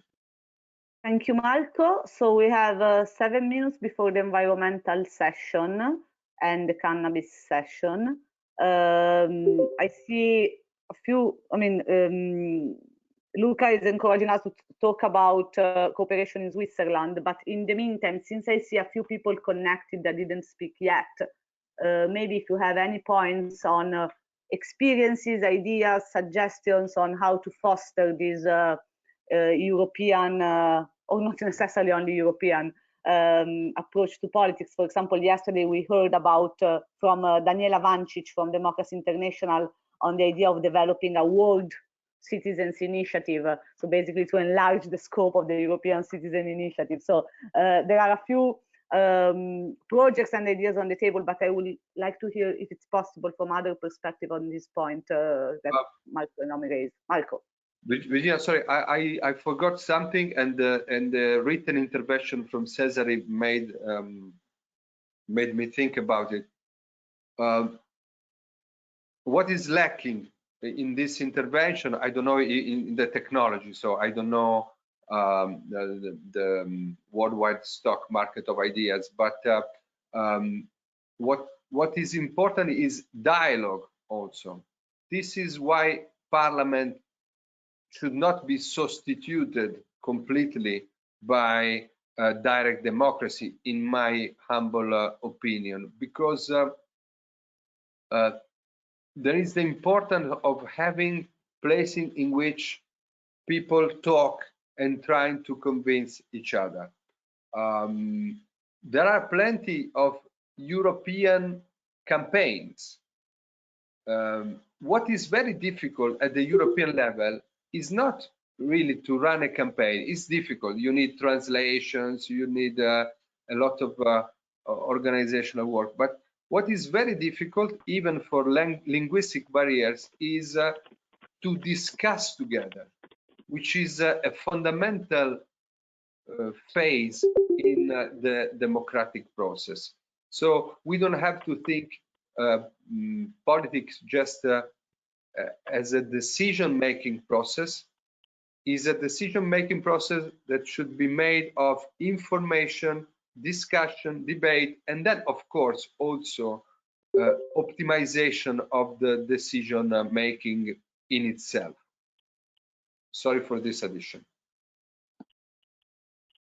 So we have Cesare, but before Cesare, please, if someone else wants to speak, just to not hear always the same voices, I'm encouraging to speak to others. Not to boycott you, Cesare, it's just to try to make sure that everyone has enough space for saying their opinions and perspective.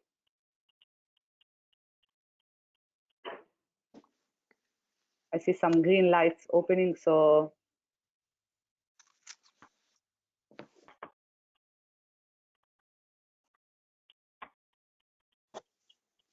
Okay, so the other problem of democracy is to make sure that who doesn't like to speak has other ways to express himself or herself.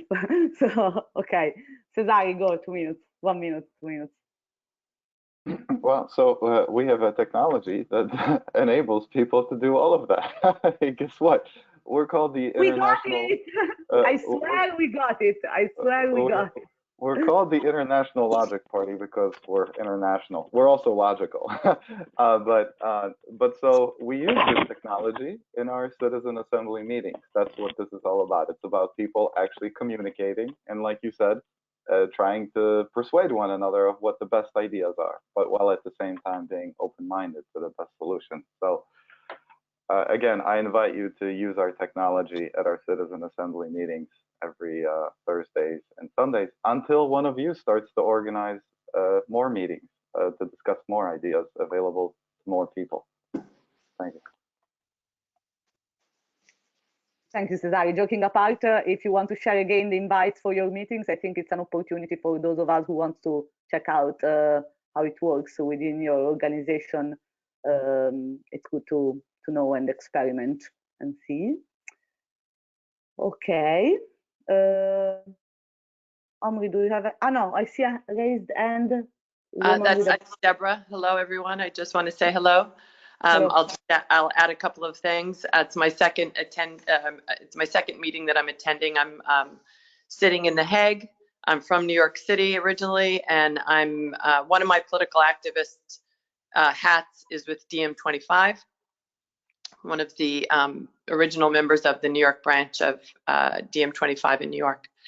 The thing that I would add, I appreciate all of the input everyone is giving, and hope that I can contribute in any small way. But the one thing I will say here is I think we need to get younger. We need to invite much younger people into the group as well.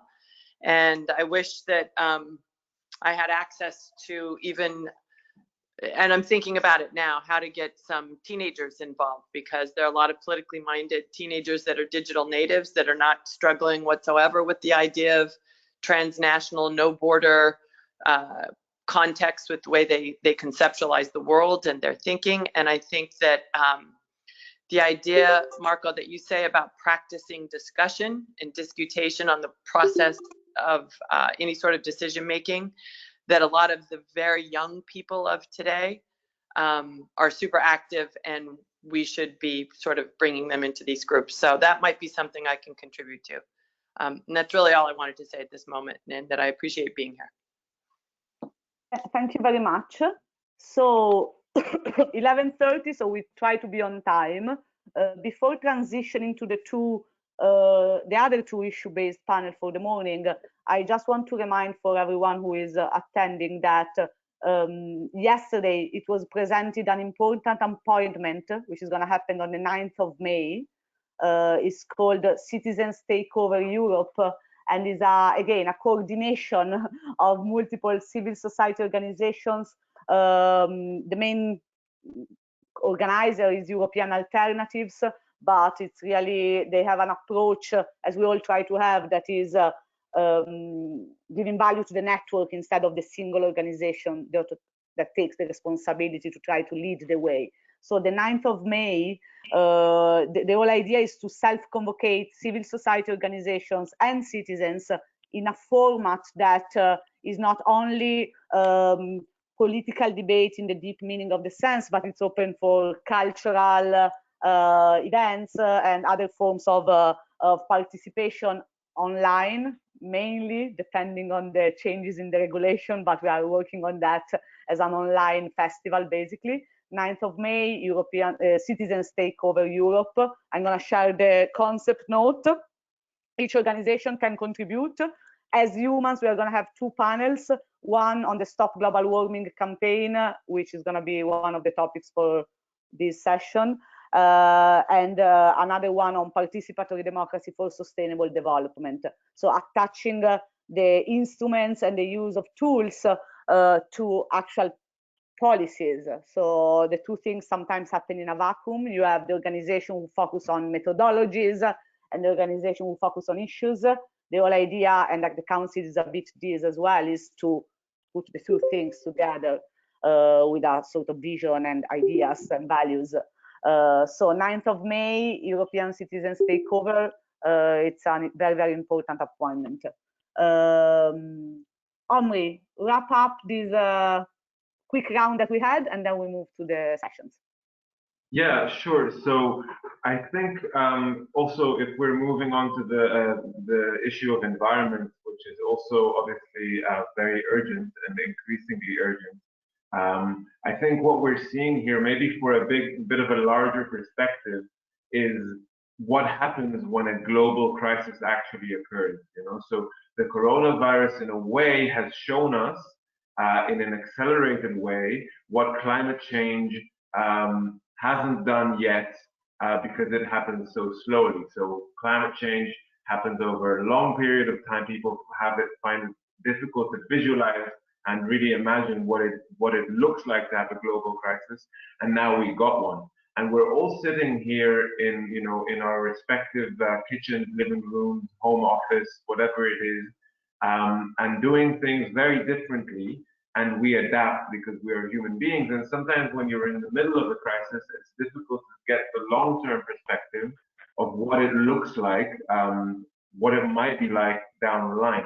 But this will definitely change the way we're doing things. And I think now, beyond just making it from one video call to another one, and from one event to the next, I think we really need to do some deep thinking and take action with regards to the long run of what do we want citizen engagement to look like in the long run, and how can we mobilize as many citizens as possible, as many people as possible, to take action on these critical issues of safeguarding the democracy that we have and our ability to act. Because without that ability to act, without people actually having an influence, a lot of things will not happen in the way that we need them to. So the kind of solidarity that we wanted to see, the kind of sustainability, the kind of democracy that we want to see will not happen until people actually demand it. And for many people out there, they don't necessarily conceive of themselves as citizens. They see themselves as people living out their lives. And we need to reframe the discussion to some kind of new civic engagement that isn't quite there at the moment. So yeah, just food for thought for the next session. Thanks. Praise from Alliance for Europe. I think the whole debate about translational organizations, how they interact with each other, how an ideal organization or federation of organization could be conceived, probably deserves dedicated talking, also in terms of the rules of an organization and how it can be shaped. So this was really a input to kind of put things on the table for the Council on Participatory Democracy. So now, in terms of what happens next, for the next 45 minutes within this meeting, we are going to talk about environmental initiatives. The main team that is leading that is the committee of the StopGlobalWarming.eu campaign, which Marco, Claudia, Stefan are gonna introduce. But again, let's always try to keep the balance between the individual campaign, the approach, the methodology, the tools that we use. There is another link that I'm gonna share here for a similar panel on civil freedoms with a specific angle on cannabis legalization. So if some of you is interested in this topic or in general in civil freedoms, I think that's a good space. So I'll leave the floor to, I don't know if Stefan or Marco are gonna lead this or Claudia, but I'm gonna just listen quietly and just provide technical and logistical information if need be. So I spoke already too much, so I prefer. Okay, maybe Stefan Tobias, who is a member of the committee for the European Citizen Initiative for Carbon Pricing, can kick us off if he's ready to do that. And in the meantime, I share the link for the cannabis panel.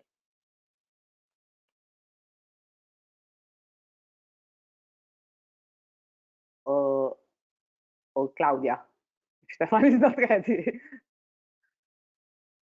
Hi, good morning, everybody. I don't see Stefan online. Maybe I'm wrong, or maybe it just has the initials, but I don't see him yet. But I think, okay, now I see him.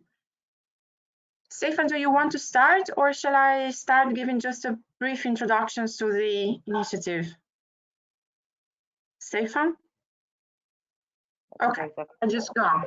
First of all, good morning, everybody. I'm Claudia from the Netherlands. I'm connecting from my city, The Hague. I am Italian by background, and I am a member of Science for Democracy, which is one associations that's, let's say, gravitates around humans. We collaborate a lot, and basically the main purpose of the association is indeed to bridge science and political initiatives. So I was involved into the first citizens group that launched the global warming, Stop Global Warming campaign, particularly in the stage of conception and writing of the European Citizens Initiatives on carbon pricing, which is what I will try to sketch very shortly for those of you who are not familiar with it yet. It is thanks to Marco Cappato if a group of people came together from the content point of view led by Professor Alberto Maiocchi, who unfortunately could not be here with us today, so I'm kind of representing him in a way. And so I just want to share how we have gone through discussions about, indeed, the main point was how to bridge scientific consensus on the necessity of carbon pricing and how to distill the political initiatives that could be derived from it in the form of a very short text because as you might know, European Citizens Initiatives has a strict words limit. So it's being a huge work of synthesis among people who also have had their strong opinions about how to formulate initiatives in the best or in the most accurate possible way. So it's been a fantastic journey, which I am representing from the perspective of a social scientist. I work for the Dutch government in the National Environmental Agency. So I have to say that might sound paradoxical to you, but especially because I am kind of already in the business, let's say, I was among those who were approaching the initiative in the most skeptical and kind of circumspect way possible at the beginning. Because the challenge of a European Citizens Initiative is to give a political objective that could be followed by voluntary consensus by as many European citizens as possible. In this specific case, on a topic which is carbon pricing, which is not, let's say, the most likable topic out there. It regards the introductions of a carbon tax. And so I'm kind of giving you the two kind of main take-home messages from the European Citizens Initiative. There is consensus among world economists that the most effective way to reduce carbon emissions in the atmosphere is to associate the price to the pollution caused by carbon. I think this is self-explanatory. The moment that emitters have to pay a price for the carbon they do emit, there is an automatic incentive given to search alternative ways or to just produce less carbons. So the rationale of the European Citizens Initiatives is just to associate the price to the carbon pollutions in concert with the existing mechanisms that we never have to forget are already in place in the European Union, like the ETS system, for example, the cap and trade system. So this was the starting point of the initiative. The political discussions about initiatives was obviously how to make the economic implications of the introductions of these measures, which is what we are asking to the European Union, to the European Parliament in this case, to consider how to make it politically effective in the sense of bringing benefits, bringing real tangible benefits to the European population. This has been the longest and most complex discussions we have held in the first group of citizens, and it concluded with proposing what is known in literature as carbon income. So to use the revenue of the taxation at the advantage of low-income citizens, to whom basically reallocating the revenues collected through the taxations in such a way to compensate for the disadvantages that especially low-income citizens would have as consequence of the introduction of a carbon tax. So these two elements of our proposal, so pricing carbon emissions and using the revenue for helping the transition, helping to act the transitions from the side of the low-income citizens, who are obviously the weakest, would a real carbon tax be introduced at European level, are the two elements that you find synthesized in our proposal. It was launched already several months ago. As you know, European Citizens Initiatives is an extremely challenging endeavor. It requires 1 million signatures in 7 different European countries. So the, let's say, campaigning and logistics that needed for making it work is quite huge, actually. Virginia can tell you everything about it. Probably she's done already. I also have to say it's my first participations in this meeting, actually. So I don't know with background you arrived to it, but I'm sure you're experts more than I, actually, many of the things that I've been telling you. This is what I can tell just to present the European carbon initiatives, the European Citizens Initiatives on carbon tax, on carbon pricing. If you have any questions, just you're welcome to make any questions now. If Stefan has been listening, maybe he wants to take over, and Stefan Tobias, I refer. Yes, I see his microphone open. So Stefan, do you want to take over from here?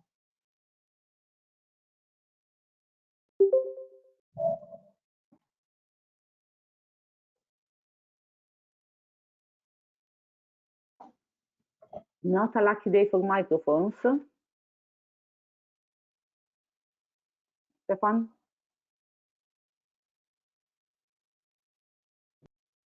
I think there might be audio problems, Stefan, because I'm sure you hear us, but I don't think you can talk to us. And I sent you a phone number to call in if you want, Stefan. So at least we can hear you. So it's in the chat. In the meantime, I go on with the organizational aspect of the campaign on the European Citizen Initiatives. We have 3 months left until July 20 in order to collect 1 million signatures.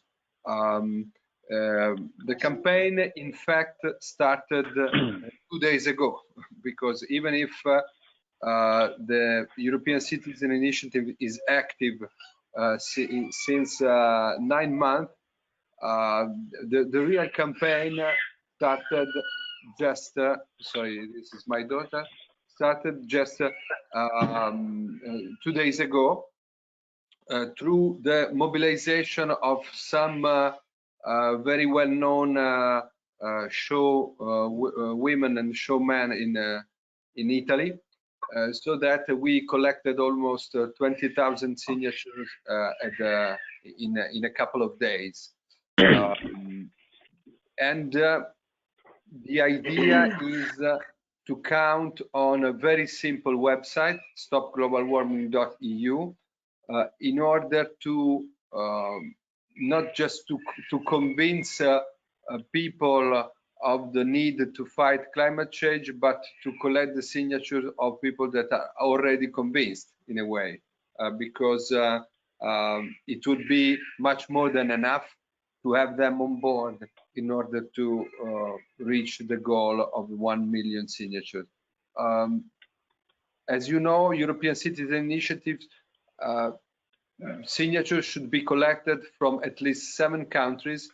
So it's very important if we are able to create in each country a campaign through influencer, social media influencer, in order to spread them out on the goal of the 1 million signatures.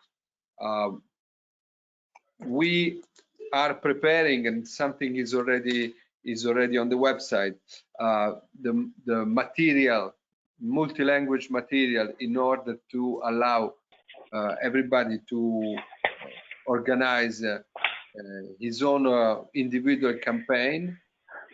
And we are also preparing some song and other hopefully viral instrument for the campaign itself.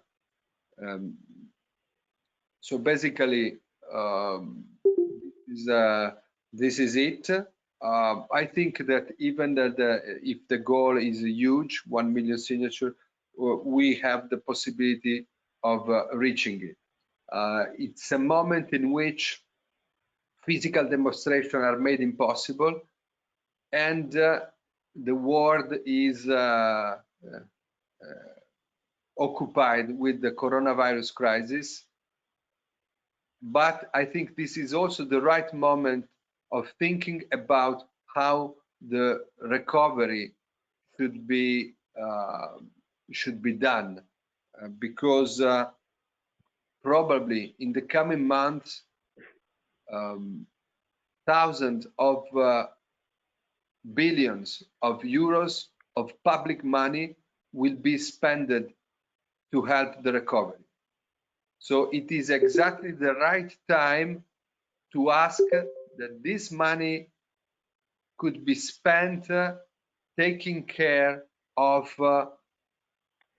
the ecological compatibility of our production system, and not just replying or replicating the model of production that brought us in the current situation. From a more philosophical point of view, you could also think that coronavirus is a consequence of the fragility of the relationship between the humankind and the ecosystem, I think is also a point. So I don't think that climate change could be or should be something to put on hold because the coronavirus crisis should carry the priority. The two issues are in a way finding not really a common solution, but a common approach, a common methodological approach. So I hope that through the social media and social media influencer, we will be able to explain to the people, to inform the people of the possibility of signing, and to offer them the possibility also of involve others, transforming the Fridays for Future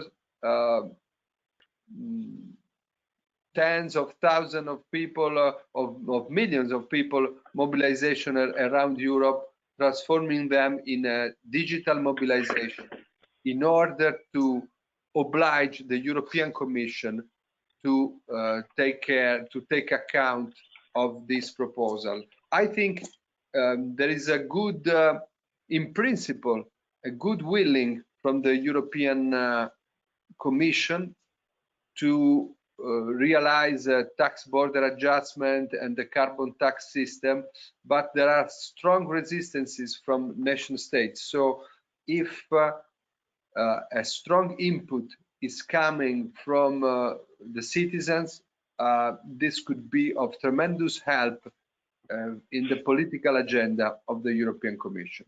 Thank you. If I may follow up, I would like just to share reflections that we have had with my colleagues at the agency during a work online meeting of yesterday, which touches upon the connections between the experience unexpected we are all doing because of the lockdowns all over the world due to the corona, and the future that awaits for us, and how this bridge with the issue of climate change. Obviously, none of us believes that the corona situation is a blessing, or that is a sort of a pedagogic experience for the world to learn from it, etc. It's obviously a human tragedy. There's a lot of suffering. On the other hand, exactly because it is impacting so much our lifestyles, I think it's also worth of reflecting on whether this could be a good way to rethink our individual lifestyles. The discussions we had with the colleagues was, we are all traveling less, commuting less. Sparing time for commuting means that we have more time for our families, partners, children, parents, etc. Also, the color of the sky, I don't know about you, but here in the Netherlands is improving, and the quality of air too. There is no congestions on the streets anymore, etc., etc., etc. So we are all living in a world which has, thanks to the fact that it had to slow down, is showing us how the world could be if we would slow down voluntarily. This is the bridge that I think European citizens should be presented, because it touches upon the experience that each and all of us are doing in these very days, and that signing our campaign, joining our campaign, it's a way to make the lifestyle we're having these days, due to forced circumstances, to take some of it, at least, obviously, not the extreme aspects of it, but some aspects of it, to bring these aspects with us in the future when the corona crisis will be over, because at the end of the day, hard to say, and maybe not, I hope you will be able to put in perspective what I'm saying. What I'm trying to say is that in many regards, our life, our living environment, the quality of our living environment is having huge benefits from the slowdown that we're forced to. Let's make this slowdown a choice for the future. So I will be very happy if we will bridge this with our campaign and convince our neighbor, our students, our friends to join our initiatives, because that will mean preserving the good aspects of the current slowdown for the future of all of us and the future generations.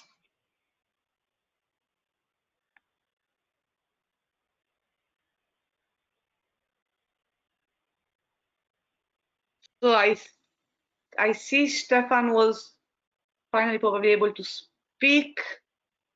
Yes, hello, good morning. Can you hear me? Yes, we can. Hi, Stefan, good morning. Okay, thank you very much, and apologies for being late. I had technical problems, still having technical problems with the microphone settings. I did allow access, but somehow it doesn't seem to work. And same thing, unfortunately, for the camera. So I'm joining you by phone. Thanks a lot for having me. I was asked yesterday, or before yesterday, to give an economist's perspective on this thing, and I'm happy to do this. Carbon pricing, for me personally, that has been a question for 25 years, to be honest. In my diploma thesis, I looked at the issue already with economic modeling and thought, well, this is really an obvious problem, an obvious issue, and the solution, carbon pricing, is also quite obvious, so I should probably move on to do something else. And now, 25 years later, it is very clear how wrong my judgment back then was, and therefore I'm glad to be on this Stop Global Warming initiative, which I joined in last autumn.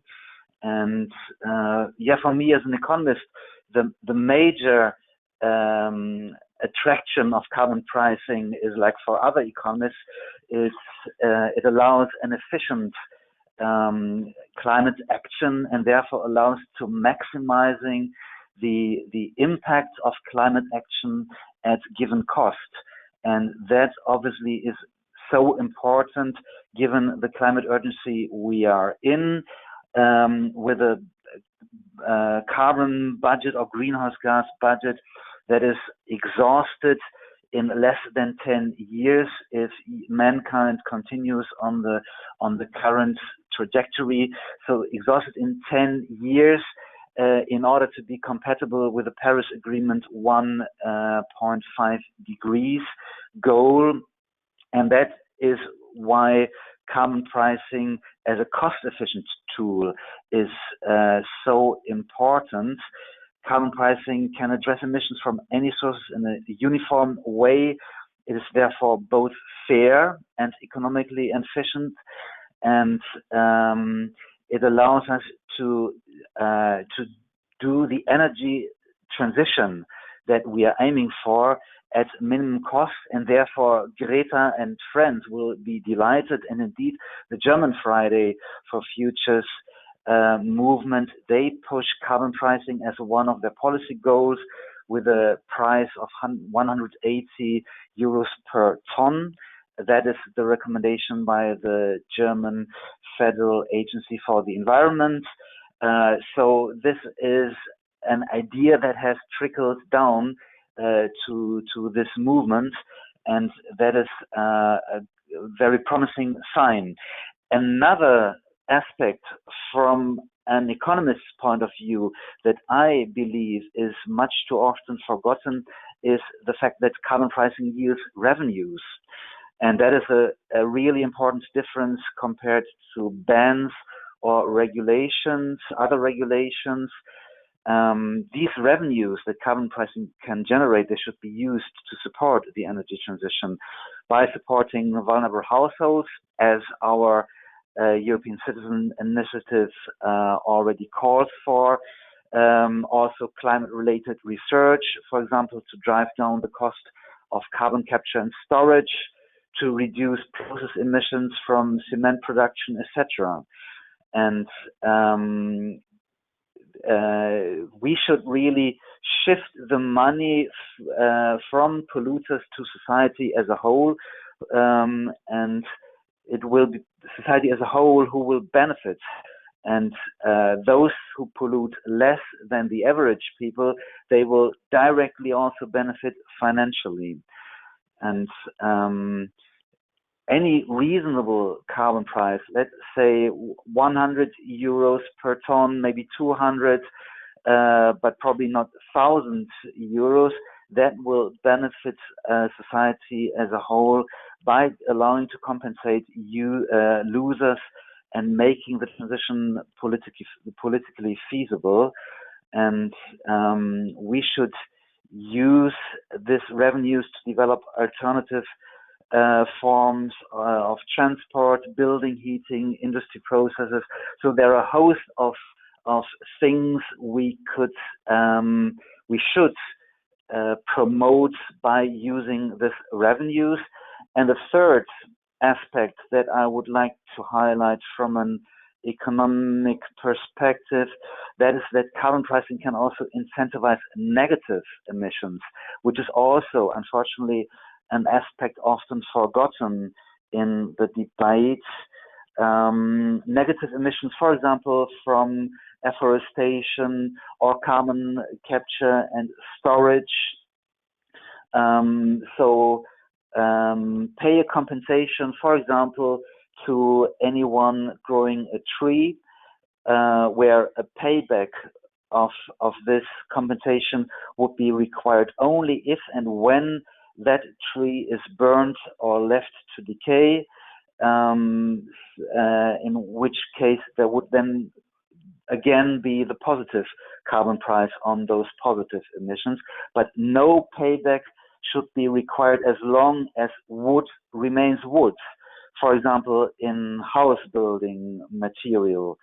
And that is another reason why carbon pricing holds great promise, because it can properly include negative emissions. And indeed, most scenarios prepared by the European Commission for climate neutrality in 2050, they also bet on negative emissions. So that is a third reason why carbon pricing is so important. It has so many useful features, both economically and politically, and it therefore should be the major tool for us in Europe, but worldwide indeed, to help reduce carbon emissions and addressing the emergency, the climate emergency we are in. So these are the points I would like to highlight from an economic perspective. Thank you. I help you guys with the facilitation for the last 15 minutes, if it's fine for you. So in the meantime, if anyone wants to speak from also other initiatives on the environmental issue, maybe we can find a point of contact. Dario. I got a question about economic impact of carbon pricing. Dario, of course, if you want to speak. Hello, everybody. Just a question about economy. What if, assuming, for instance, a scenario in which Europe adopt carbon pricing and US and China do not, then what is is there the risk that all the countries they are buying cheaper US or Chinese product, or not? Do you see this risk, or is just my imagination? Thank you, yes, Dario. Stefan here. From an economist's point of view, yes, this is obviously a risk, a major risk that has been highlighted with good reason, and that is also why our European Citizens Initiative has among its three major calls one call to replace or to install a carbon border tax adjustment and to use it to replace the currently used free allowances in the European emissions trading system with this mechanism on imports, and that would then help establish or re-establish a level playing field for Europe with China and with the US.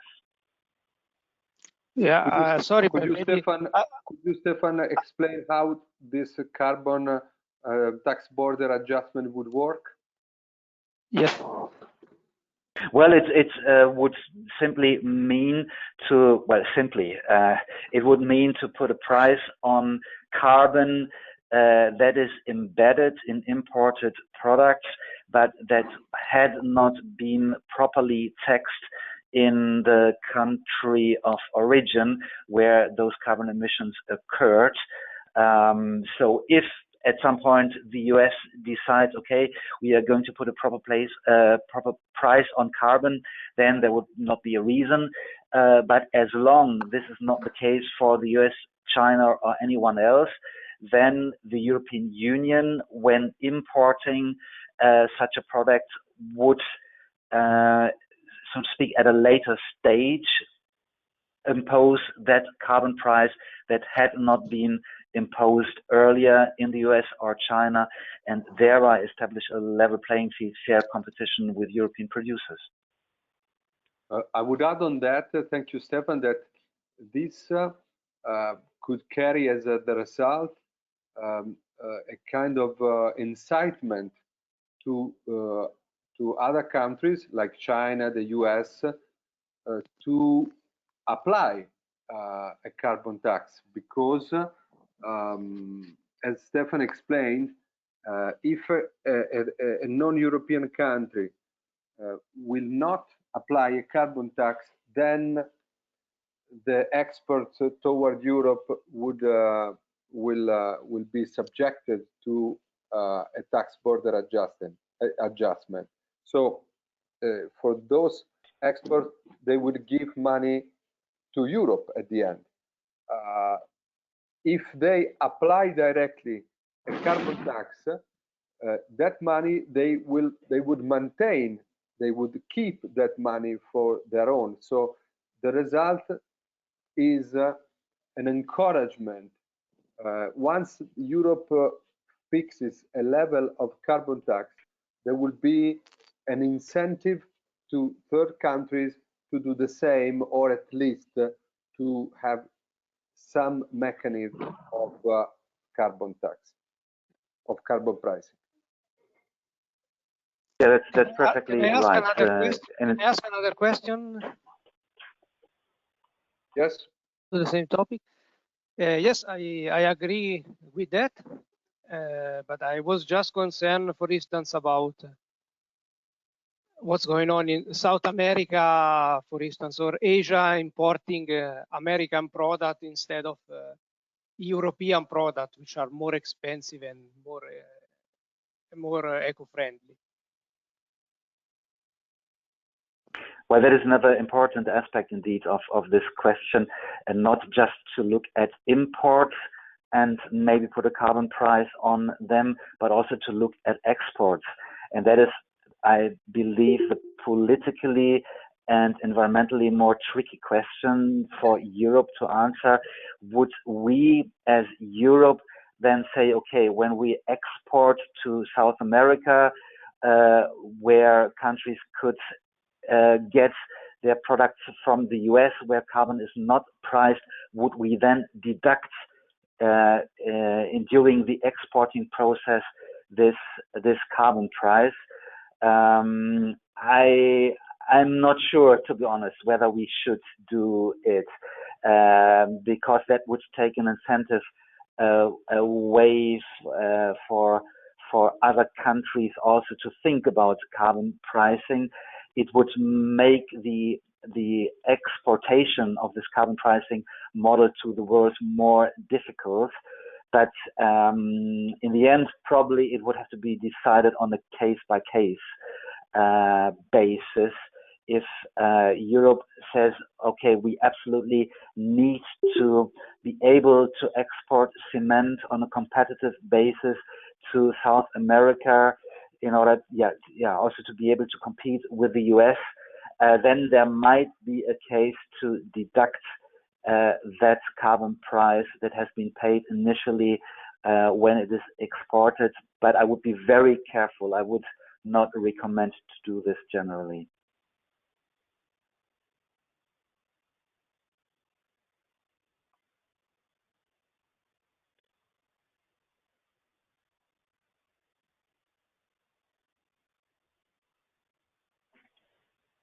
I see another question in the chat from Deborah. I don't know if it was already answered or not.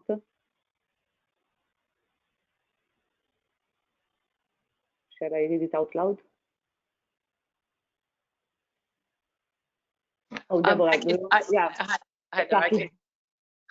just that I thought I'd write it out so that I could capture it. I could talk a lot about my background. During the 80s and 90s, I was a clothing designer in New York City and was in that pipeline of the globalization of textiles and design into China. So as one of the first people working in design companies that was asked to go to China, work with factories at the very, very beginning stages of what we now consider mostly everything made in China. You know, I talk to people that think that iPads are here in Europe and from different parts of the world that think that iPads are made in America. And we all know that that's simply not true. They might be designed in America, but they're made all over the world and in many places in China that were fishing villages that are now megalopolises that have completely transformed the economic scale of what's happening in China. That aside, that's not the point I'm trying to make right now in the carbon pricing. Having lived through the debacle of the United States housing crisis, that was a manufactured crisis, and being in New York City around hedge funders that were chomping at the bit to create fake money out of these credit defaults, and watching them do it and not being able to do anything to stop it, you know, except for using my voice. Since I didn't have my international studies degree at that time, and I wasn't in peace building at that time. When I hear carbon monetization, and I think about the pollution in the global south, and I think about the pollution in all the manufacturing sectors, I can see everybody, you know, everybody can look in each other's houses. I'm in a expat apartment that's fully furnished, which is like being in an IKEA showroom in a way, right? So we have to all be very honest about the clothes that we wear made by Adidas, etc. We're all contributing to the pollution, and the concept of the slow down environment is something we should be very honest about. Okay, here's my actual point though. Carbon pricing as an incentive to penalize those who pollute is something I will fight for and I'll take the hill on. But with complete awareness at all times that anytime something gets turned into a financial product, it can then be turned against us. And the idea that people are chomping at the bit to use carbon pricing as a way to create a financial product that can create offsets and a whole market of trading for, let's say I have a factory and I'm going to agree to only pollute up to 10, but I'll sell you the 8 that I still have in my allocation, which allows the pollution to continue to be created and not be stopped, is something that I just want to have experts, especially thinking of, that's why I addressed you, Stefan, as an economist. I'm not an economist, but I'm an economic determinist. Something to talk about, you know, the dark side, about how anything that gets monetized can be turned against those who thought that the taxation would create a public good. It can also contribute to a public bad. And I hope that that was clear, and I will now close my mic. Thank you.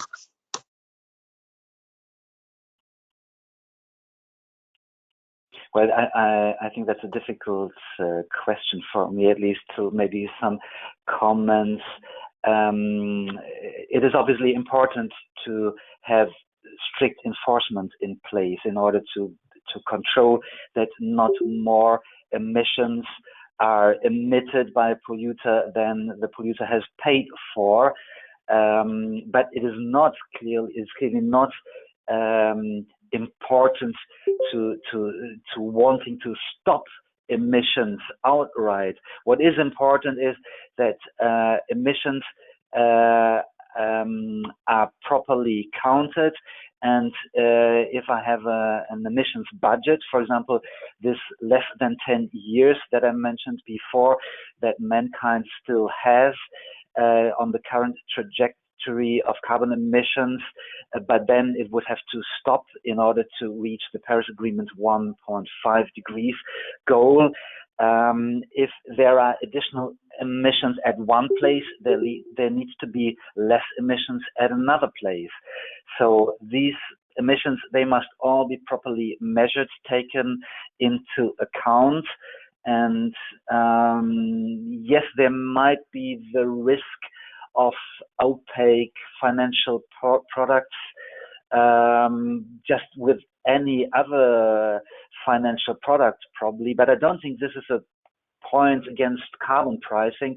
It is a point maybe against too complex financial products that, as the financial crisis has shown, might be too complex for the market and for regulators to handle and to regulate properly. And that is maybe the attention we should give, to make it not too complex, but carbon pricing as such is and remains a very simple, transparent concept, probably understandable by everyone, more or less. And that is probably a strength of carbon pricing.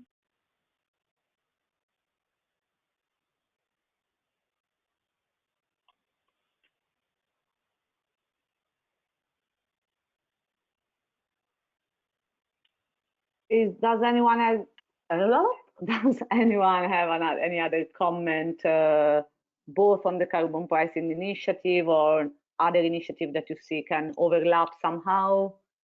Cesare, carbon tax can be implemented in 2 tiers. One on a self-implemented national level that remains a country's industries to remain competitive, and then on an international level to make up the difference, 50-50.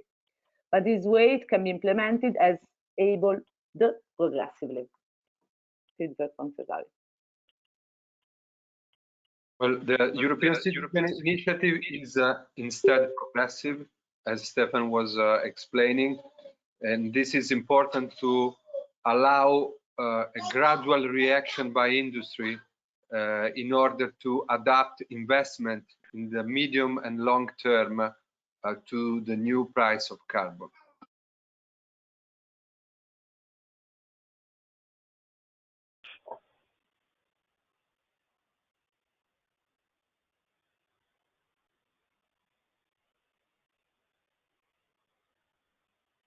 Just to support what everyone said, from a campaigning perspective, as Marco was mentioning, the approach, and also again, to go back to the methodology of participatory democracy instruments and the policies, the first part of the campaign, we worked quite a lot into trying and build connections. But one of the problems, which is what Balint from Transparency International earlier was saying about the rule of law, is that it's very difficult to engage with organizations once you are live with a European Citizen Initiative. So of course it still can be done, and whoever of you wants to support the campaign as an organization is more than welcome. And again, let's try to keep connections. But what we decided to do for this relaunch, which started a couple of days ago, is to give as many instruments as possible to individual citizens to become sort of public broadcasters for the campaign, given that there is a bit of a lack of information in the media about the instruments itself. We developed a set of digital instruments, which goes back to Omri's point, to become a mean of communication for the campaign. So one thing that can be done quite easily is to add the green button, the logo, the stopglobalwarming.eu, to the profiles on social networks, on messaging platforms. It's quite easy, and it's really quick to communicate the message. It's been designed with this purpose. And I'm gonna also share a folder that contains a few materials, visual cards, and other type of communication materials that can be used on special occasions or as a mean to communicate differently, that there is a way to fight climate change, and it can be shared and invite others to sign. Probably at this stage there are trends around digital activation and digital campaigning. It would be interesting to analyze that, but we can't go in the streets, so we need to use the digital streets to bring our messages. So I'm gonna share some of the materials. And Stefano is asking to explain phase petition. Let's wait 1 second, Stefano, because we finalize if there is some comments on the specific campaign. Or again, other experiences of participatory democracy applied to environmental issues.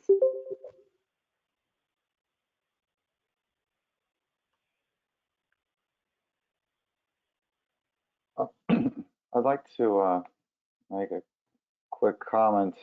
Maybe I missed something, maybe it was addressed, but a carbon tax, I think a big question is at what point is it being applied?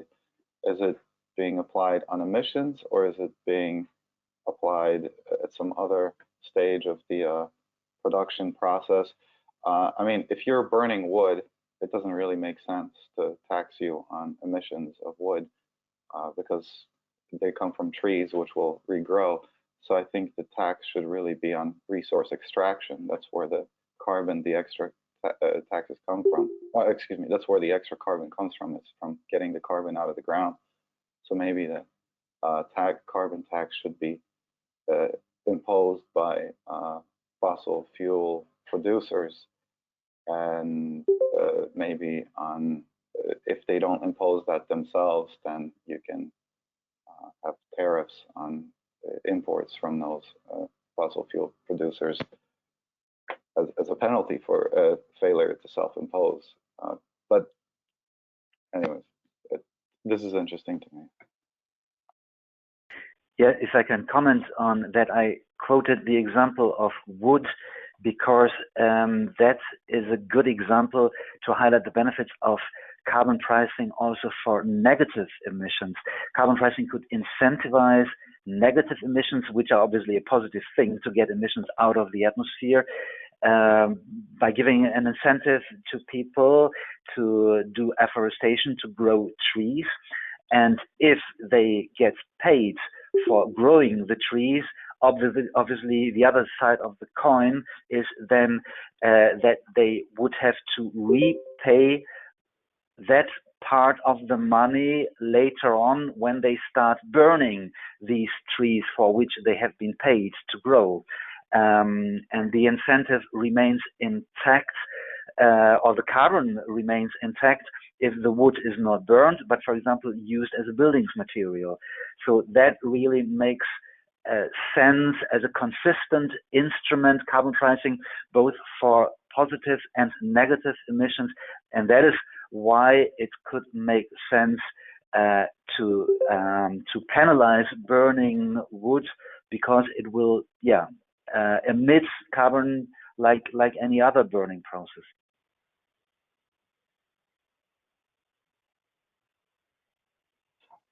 As a libertarian, as an advocate, which all of us are, because all of us want government to be as small as possible.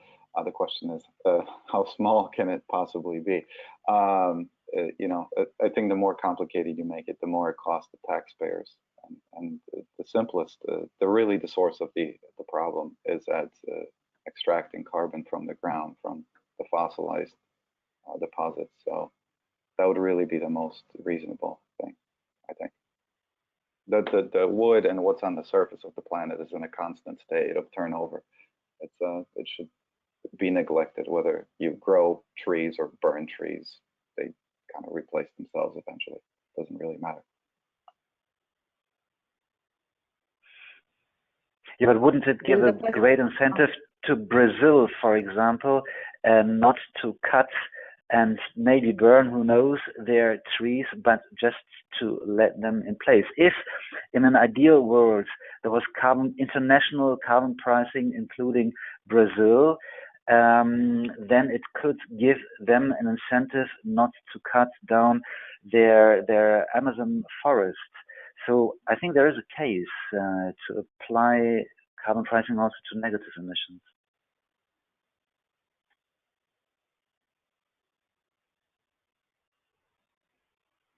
And to regrow forests. Brazil, that's a whole thing. Real quick, as an animal rights activist, most of this is really coming from the animal agriculture and how much of that forest is being destroyed for animal feed. So we would eliminate so many of these problems if people switch to plant-based diets. And so we should stop subsidizing any kind of farming for meat and animal products, and we should be taxing meat and animal products for the health costs that they impose on societies. And maybe when we do that, which is fair to begin with, that would significantly re-incentivize people from cutting down trees. So. Well, in reality, this issue is already, even if it's not directly mentioned, it's already included in the proposal. We are preparing something with Lorenzo Mineo specifically on the issue of stopping the subsidies to intensive farming. But if we apply a broader carbon pricing to all the economic activities, this would include intensive farming, which nowadays is excluded from the emission trade scheme of the European Union. So stop subsidizing and including this activity among the carbon pricing subjected activity would directly change the price of meat, even without a specific taxation of meat.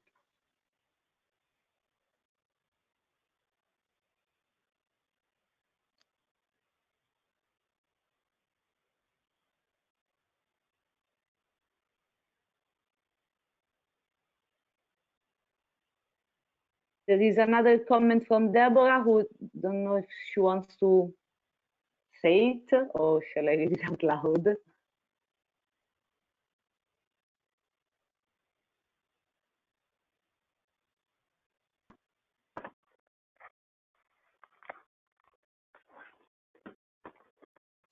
Sorry, guys, I keep shutting it because I don't want to, but then a thought comes to mind and I feel like I have to add it in the concept of plastics. And being the age that I am and coming originally from Colorado in the United States, during the 70s, trees and animals were the topic that helpfully got the laws changed in the US for the rivers and the air and made a big change, right? And so I think it's very important to think about trees and animals, but I think plastics at the rate in which we're using, I'm sure every one of us can look at our desks right now, our tables, and see a lot of plastic, from our phones to the cases to the wires to everything that were our mics, everything. And I think that my tendency is to say let's look at now and forward, and it's plastics and the chemicals being extracted with conflict minerals that aren't for diamonds for fashionable jewelry, but for the batteries of our smart technology. Is something that we should also be including in the conversation about the manufacturing pipeline of pollution. So that's all. I just want to, I'm just sort of, and when I text that, I just am debating if I should hold the floor or just say it in a text. That's why I don't mean to always create this situation where we have to read my comments. So I guess in the future, if I have a comment, I'll just open my mic. Okay, I'm going to close my mic now. Thanks.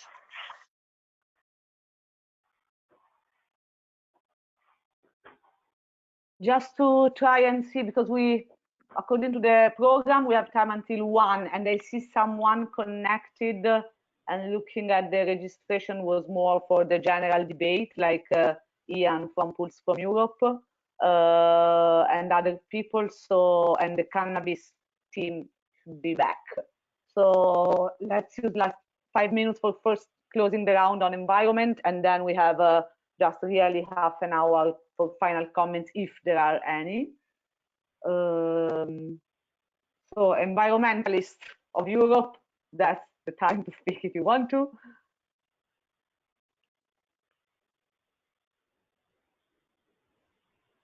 Dario has a comment on extensive and intense intensive farming. Okay, go Dario. I kind of work in agriculture, even if I work in genetics. And just a quick comment, because yes, intensive farming is polluting, but in many cases, I say intensive, but in many cases, extensive farming requires more land. So we need to be very careful here, because I see the risk that, okay, we don't do intensive farming any longer, so we need more land, so we cut the Amazon forest to put all the cows there. So we also should, I would probably talk more about sustainable farming and including also the land use into the calculation. I don't know how you are preparing, but I haven't seen your document, so I don't know if you have taken account of this risk or not.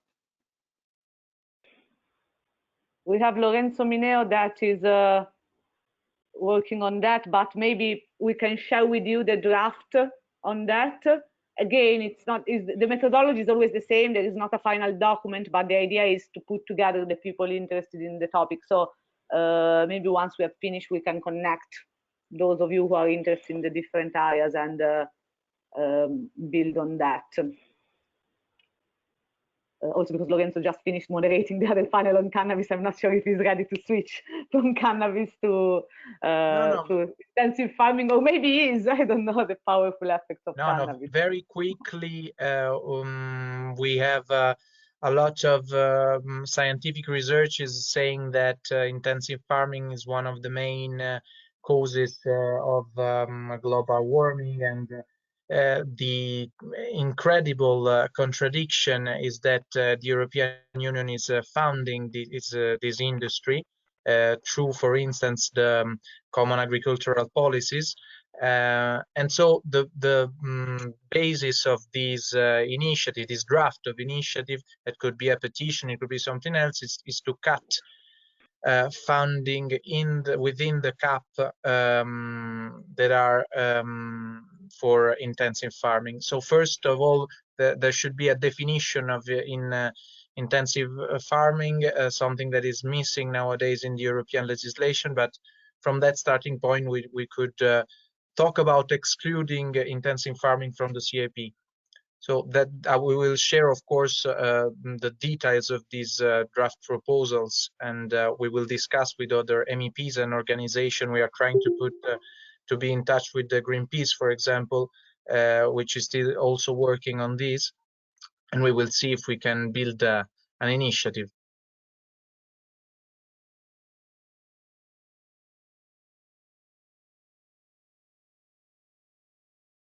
Okay, let's head toward the conclusions.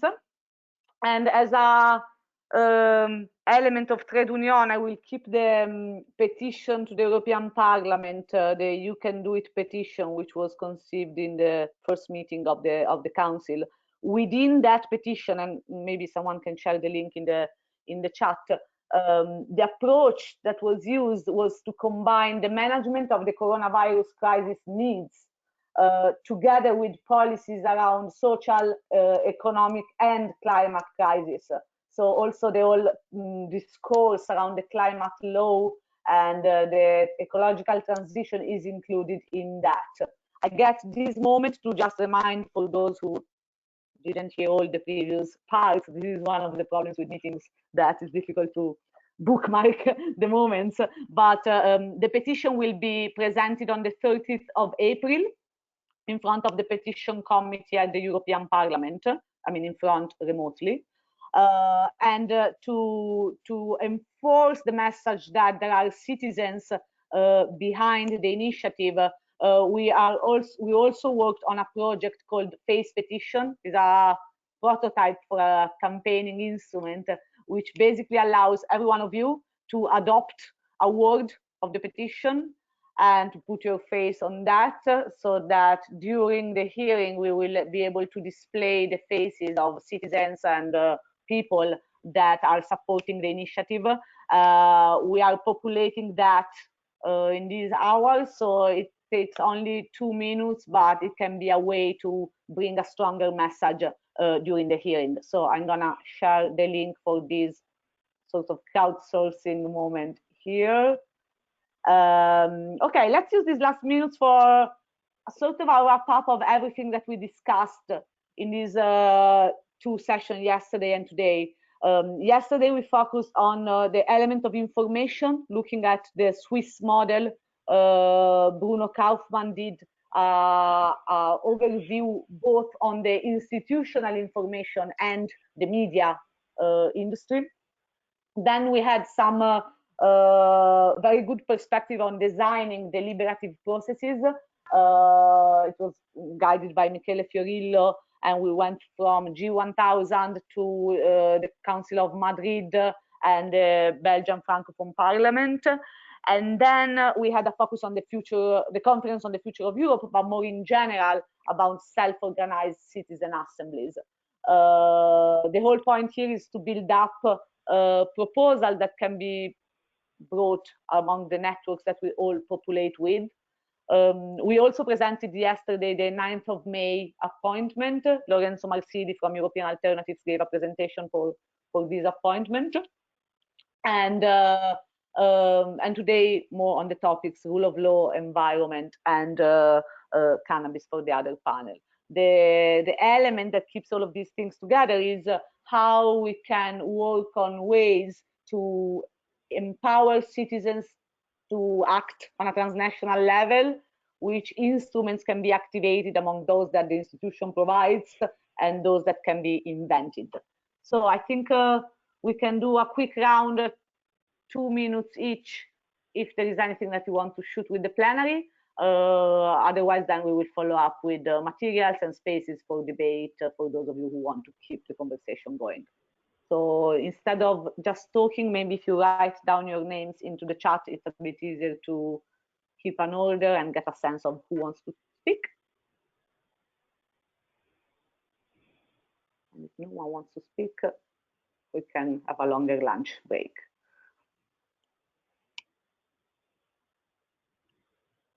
Just a quick comment, Virginia. Yes, please. This is a Council on Participatory Democracy, and we have different organizations. We are not obliged to share everything. There are some issues that on which someone is more focused. Some there is also some margin for disagreement. Of course, there will be a kind of natural selection by which extremist and nationalist groups or this kind of xenophobic organization, I don't know, will not be part of our endeavor. But we share a common interest in strengthening the citizen participation and tools of citizen participation. I think it's very important in order to do so to have a common proposal to reinforce citizen participation. And this from this debate, from the debate of yesterday, for example, many proposals were made about how the European Citizen Initiative could be reformed, and probably this could be a common action that we could take together to have a platform of proposal of reforming European participation tools and to bring it to the European institution. The other issue is about information. The European Union budget for next year start to be prepared in these weeks and months.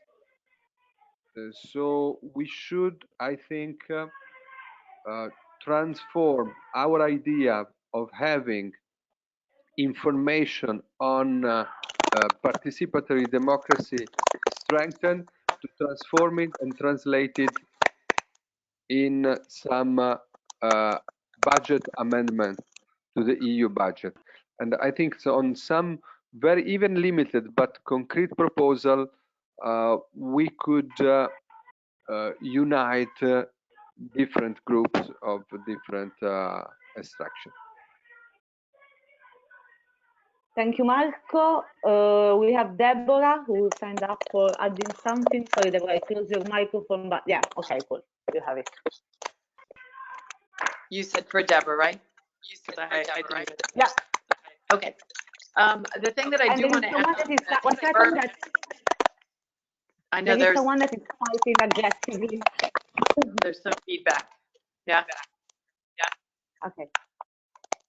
I'll try. I don't know. I don't think it's coming from me, but okay. The one thing I did want to add was when we speak about how we come together to empower citizens, we should remember, and I think I'm stating the obvious, that we're also coming together to empower ourselves as citizens, because many of us have been active for a very long time, and it takes a lot of energy to stay in the fight or stay in the struggle and to feel like we have comrades, basically, as we call it in DM25, you know, that we have each other as a resource. And so I think some of our language should go not just citizens as a detached statement of we want tools to empower others, but we want tools to empower ourselves. And I think that for me, being a part of this meeting and seeing your faces and speaking up here and there has made me feel even more connected as I write my notes and I get inspired to reach out into the areas in which that I do work. So I just want to say that we're also doing this for ourselves, and this is something that we can articulate because we are citizens and we're being empowered by each other, and these tools are very helpful. So I just want to say thank you all, and it is a real pleasure to be here. I'll close my mic. Thank you, Deborah.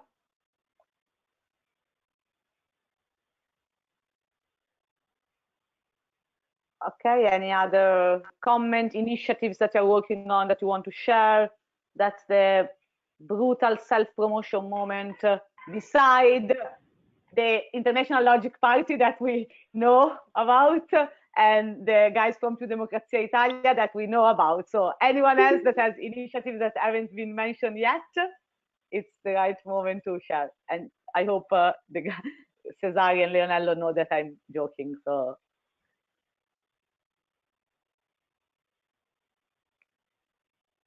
Okay, so I think we can wrap up the session. There is no need to stick together unless maybe, Lorenzo, do you want to bring back to the plenary what you discussed in the cannabis legalization panel briefly, like as a methodology, as an approach, combining the goal and the participatory democracy instruments? Maybe it's good to know what you discussed. Yeah, no, very quickly. It's just that we shared a text on a European objective for the reform of cannabis policies, in particular regarding the removal of cannabis from a European decision, which is putting together cannabis with other substances in the framework of illicit drug trafficking.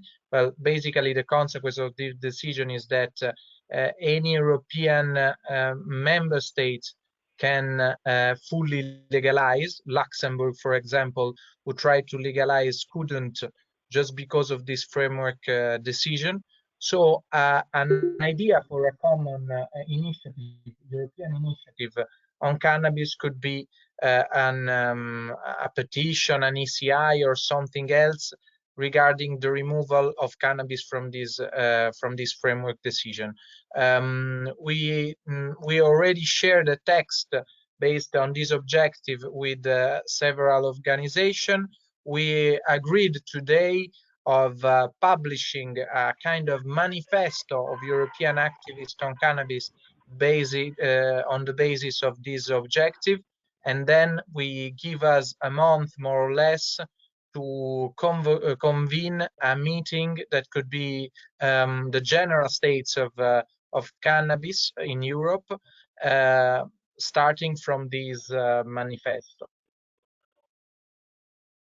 Thank you, Lorenzo. I add, and it's been mentioned a few times, that the 9th of May there will be this one-day-long event, citizens taking over Europe. And with the organizers, the idea is to have slots for organizations and groups to throw in a nice way, topics and issues to gather people, like-minded people. One of the issues of those who have an approach for reforming the European Union is that it tends to stay a debate on the reforming of the structure, the functioning. One of the goals of the 9th of May appointment for how it's structured is to bring the topic in and to bring people that are active on issue-based policy, so to speak, to gather together with other Europeans and again have a space of shared analysis, analyzing the instruments. And so I suggest, Lorenzo, maybe one thing for the cannabis group is also to consider having a slot there, and maybe it's an opportunity to intercept other people interested in the specific instance. And for those of you who are active on issue-based initiatives, I invite you to have a look at the call for the 9th of May, and it's another space that it can be used. So let's be generous with each other and share opportunities. Cesare wants to speak, and then we wrap it up. Cesare.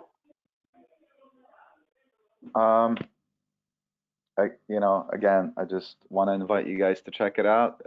What we're doing, it's really incredible. But I want to make this more personal, because the reason why I developed this technology is so that it can help me share my ideas. Ultimately, there are specific ideas that I care about. So I invite and challenge every one of you to take a look at my ideological profile in Agora. I have some ideas that I'm sure you're going to like. I have some ideas that I'm sure you're not going to like. But the point is, we'll get to know each other. Well, at least you'll get to know me and other people very quickly if you engage in our process and start building your own ideological profile. Other people will also be able to get to know what you think very quickly. And then, hey, let's talk about it. Let's talk about it at our citizen assembly, and let's make the best ideas rise to the top. That's what Agora does. So there's more information in the chat. Thank you. Thank you very much. Okay, so final comments. For those of you who want, every Thursday at 6 p.m., we have the weekly meetings of this Council on Participatory Democracy in a more informal manner, but it's a way to keep the connection, to discuss issues, to try and keep this thing running. So that's the first information. The second is the appointment of the 9th of May. The third is that the 30th of April, the petition will be discussed in the Parliament. The petition, or you can do it. I want to thank all the people who contributed to the realization of these 2 days with just 1 week convocation. So it was quite intense working. The organization who promoted it, Humans, ACID Foundation, the Good Lobby, European Alternatives, Alliance for Europe, Oderal, but also the individuals like Michele Fiorillo, who curated the panel on technology, Lorenzo Mineo for the citizen assemblies, and all the speakers. And thanks for joining. The recording will be available on the YouTube channel of Humans, so you can also see it, watch it, share it. And if you have any feedback on the format, any idea of how this council could function, how it can become more effective and helpful, please share it with me. You all have my email because it's the one that is bombarding you with information. So please, let's keep this alive together and see how it can be more and more helpful for all of us. I wish you a very happy Friday and Saturday and Sunday and Monday. Thank you, everyone. Bye. Have a nice day. Ciao. Thank you. Ciao.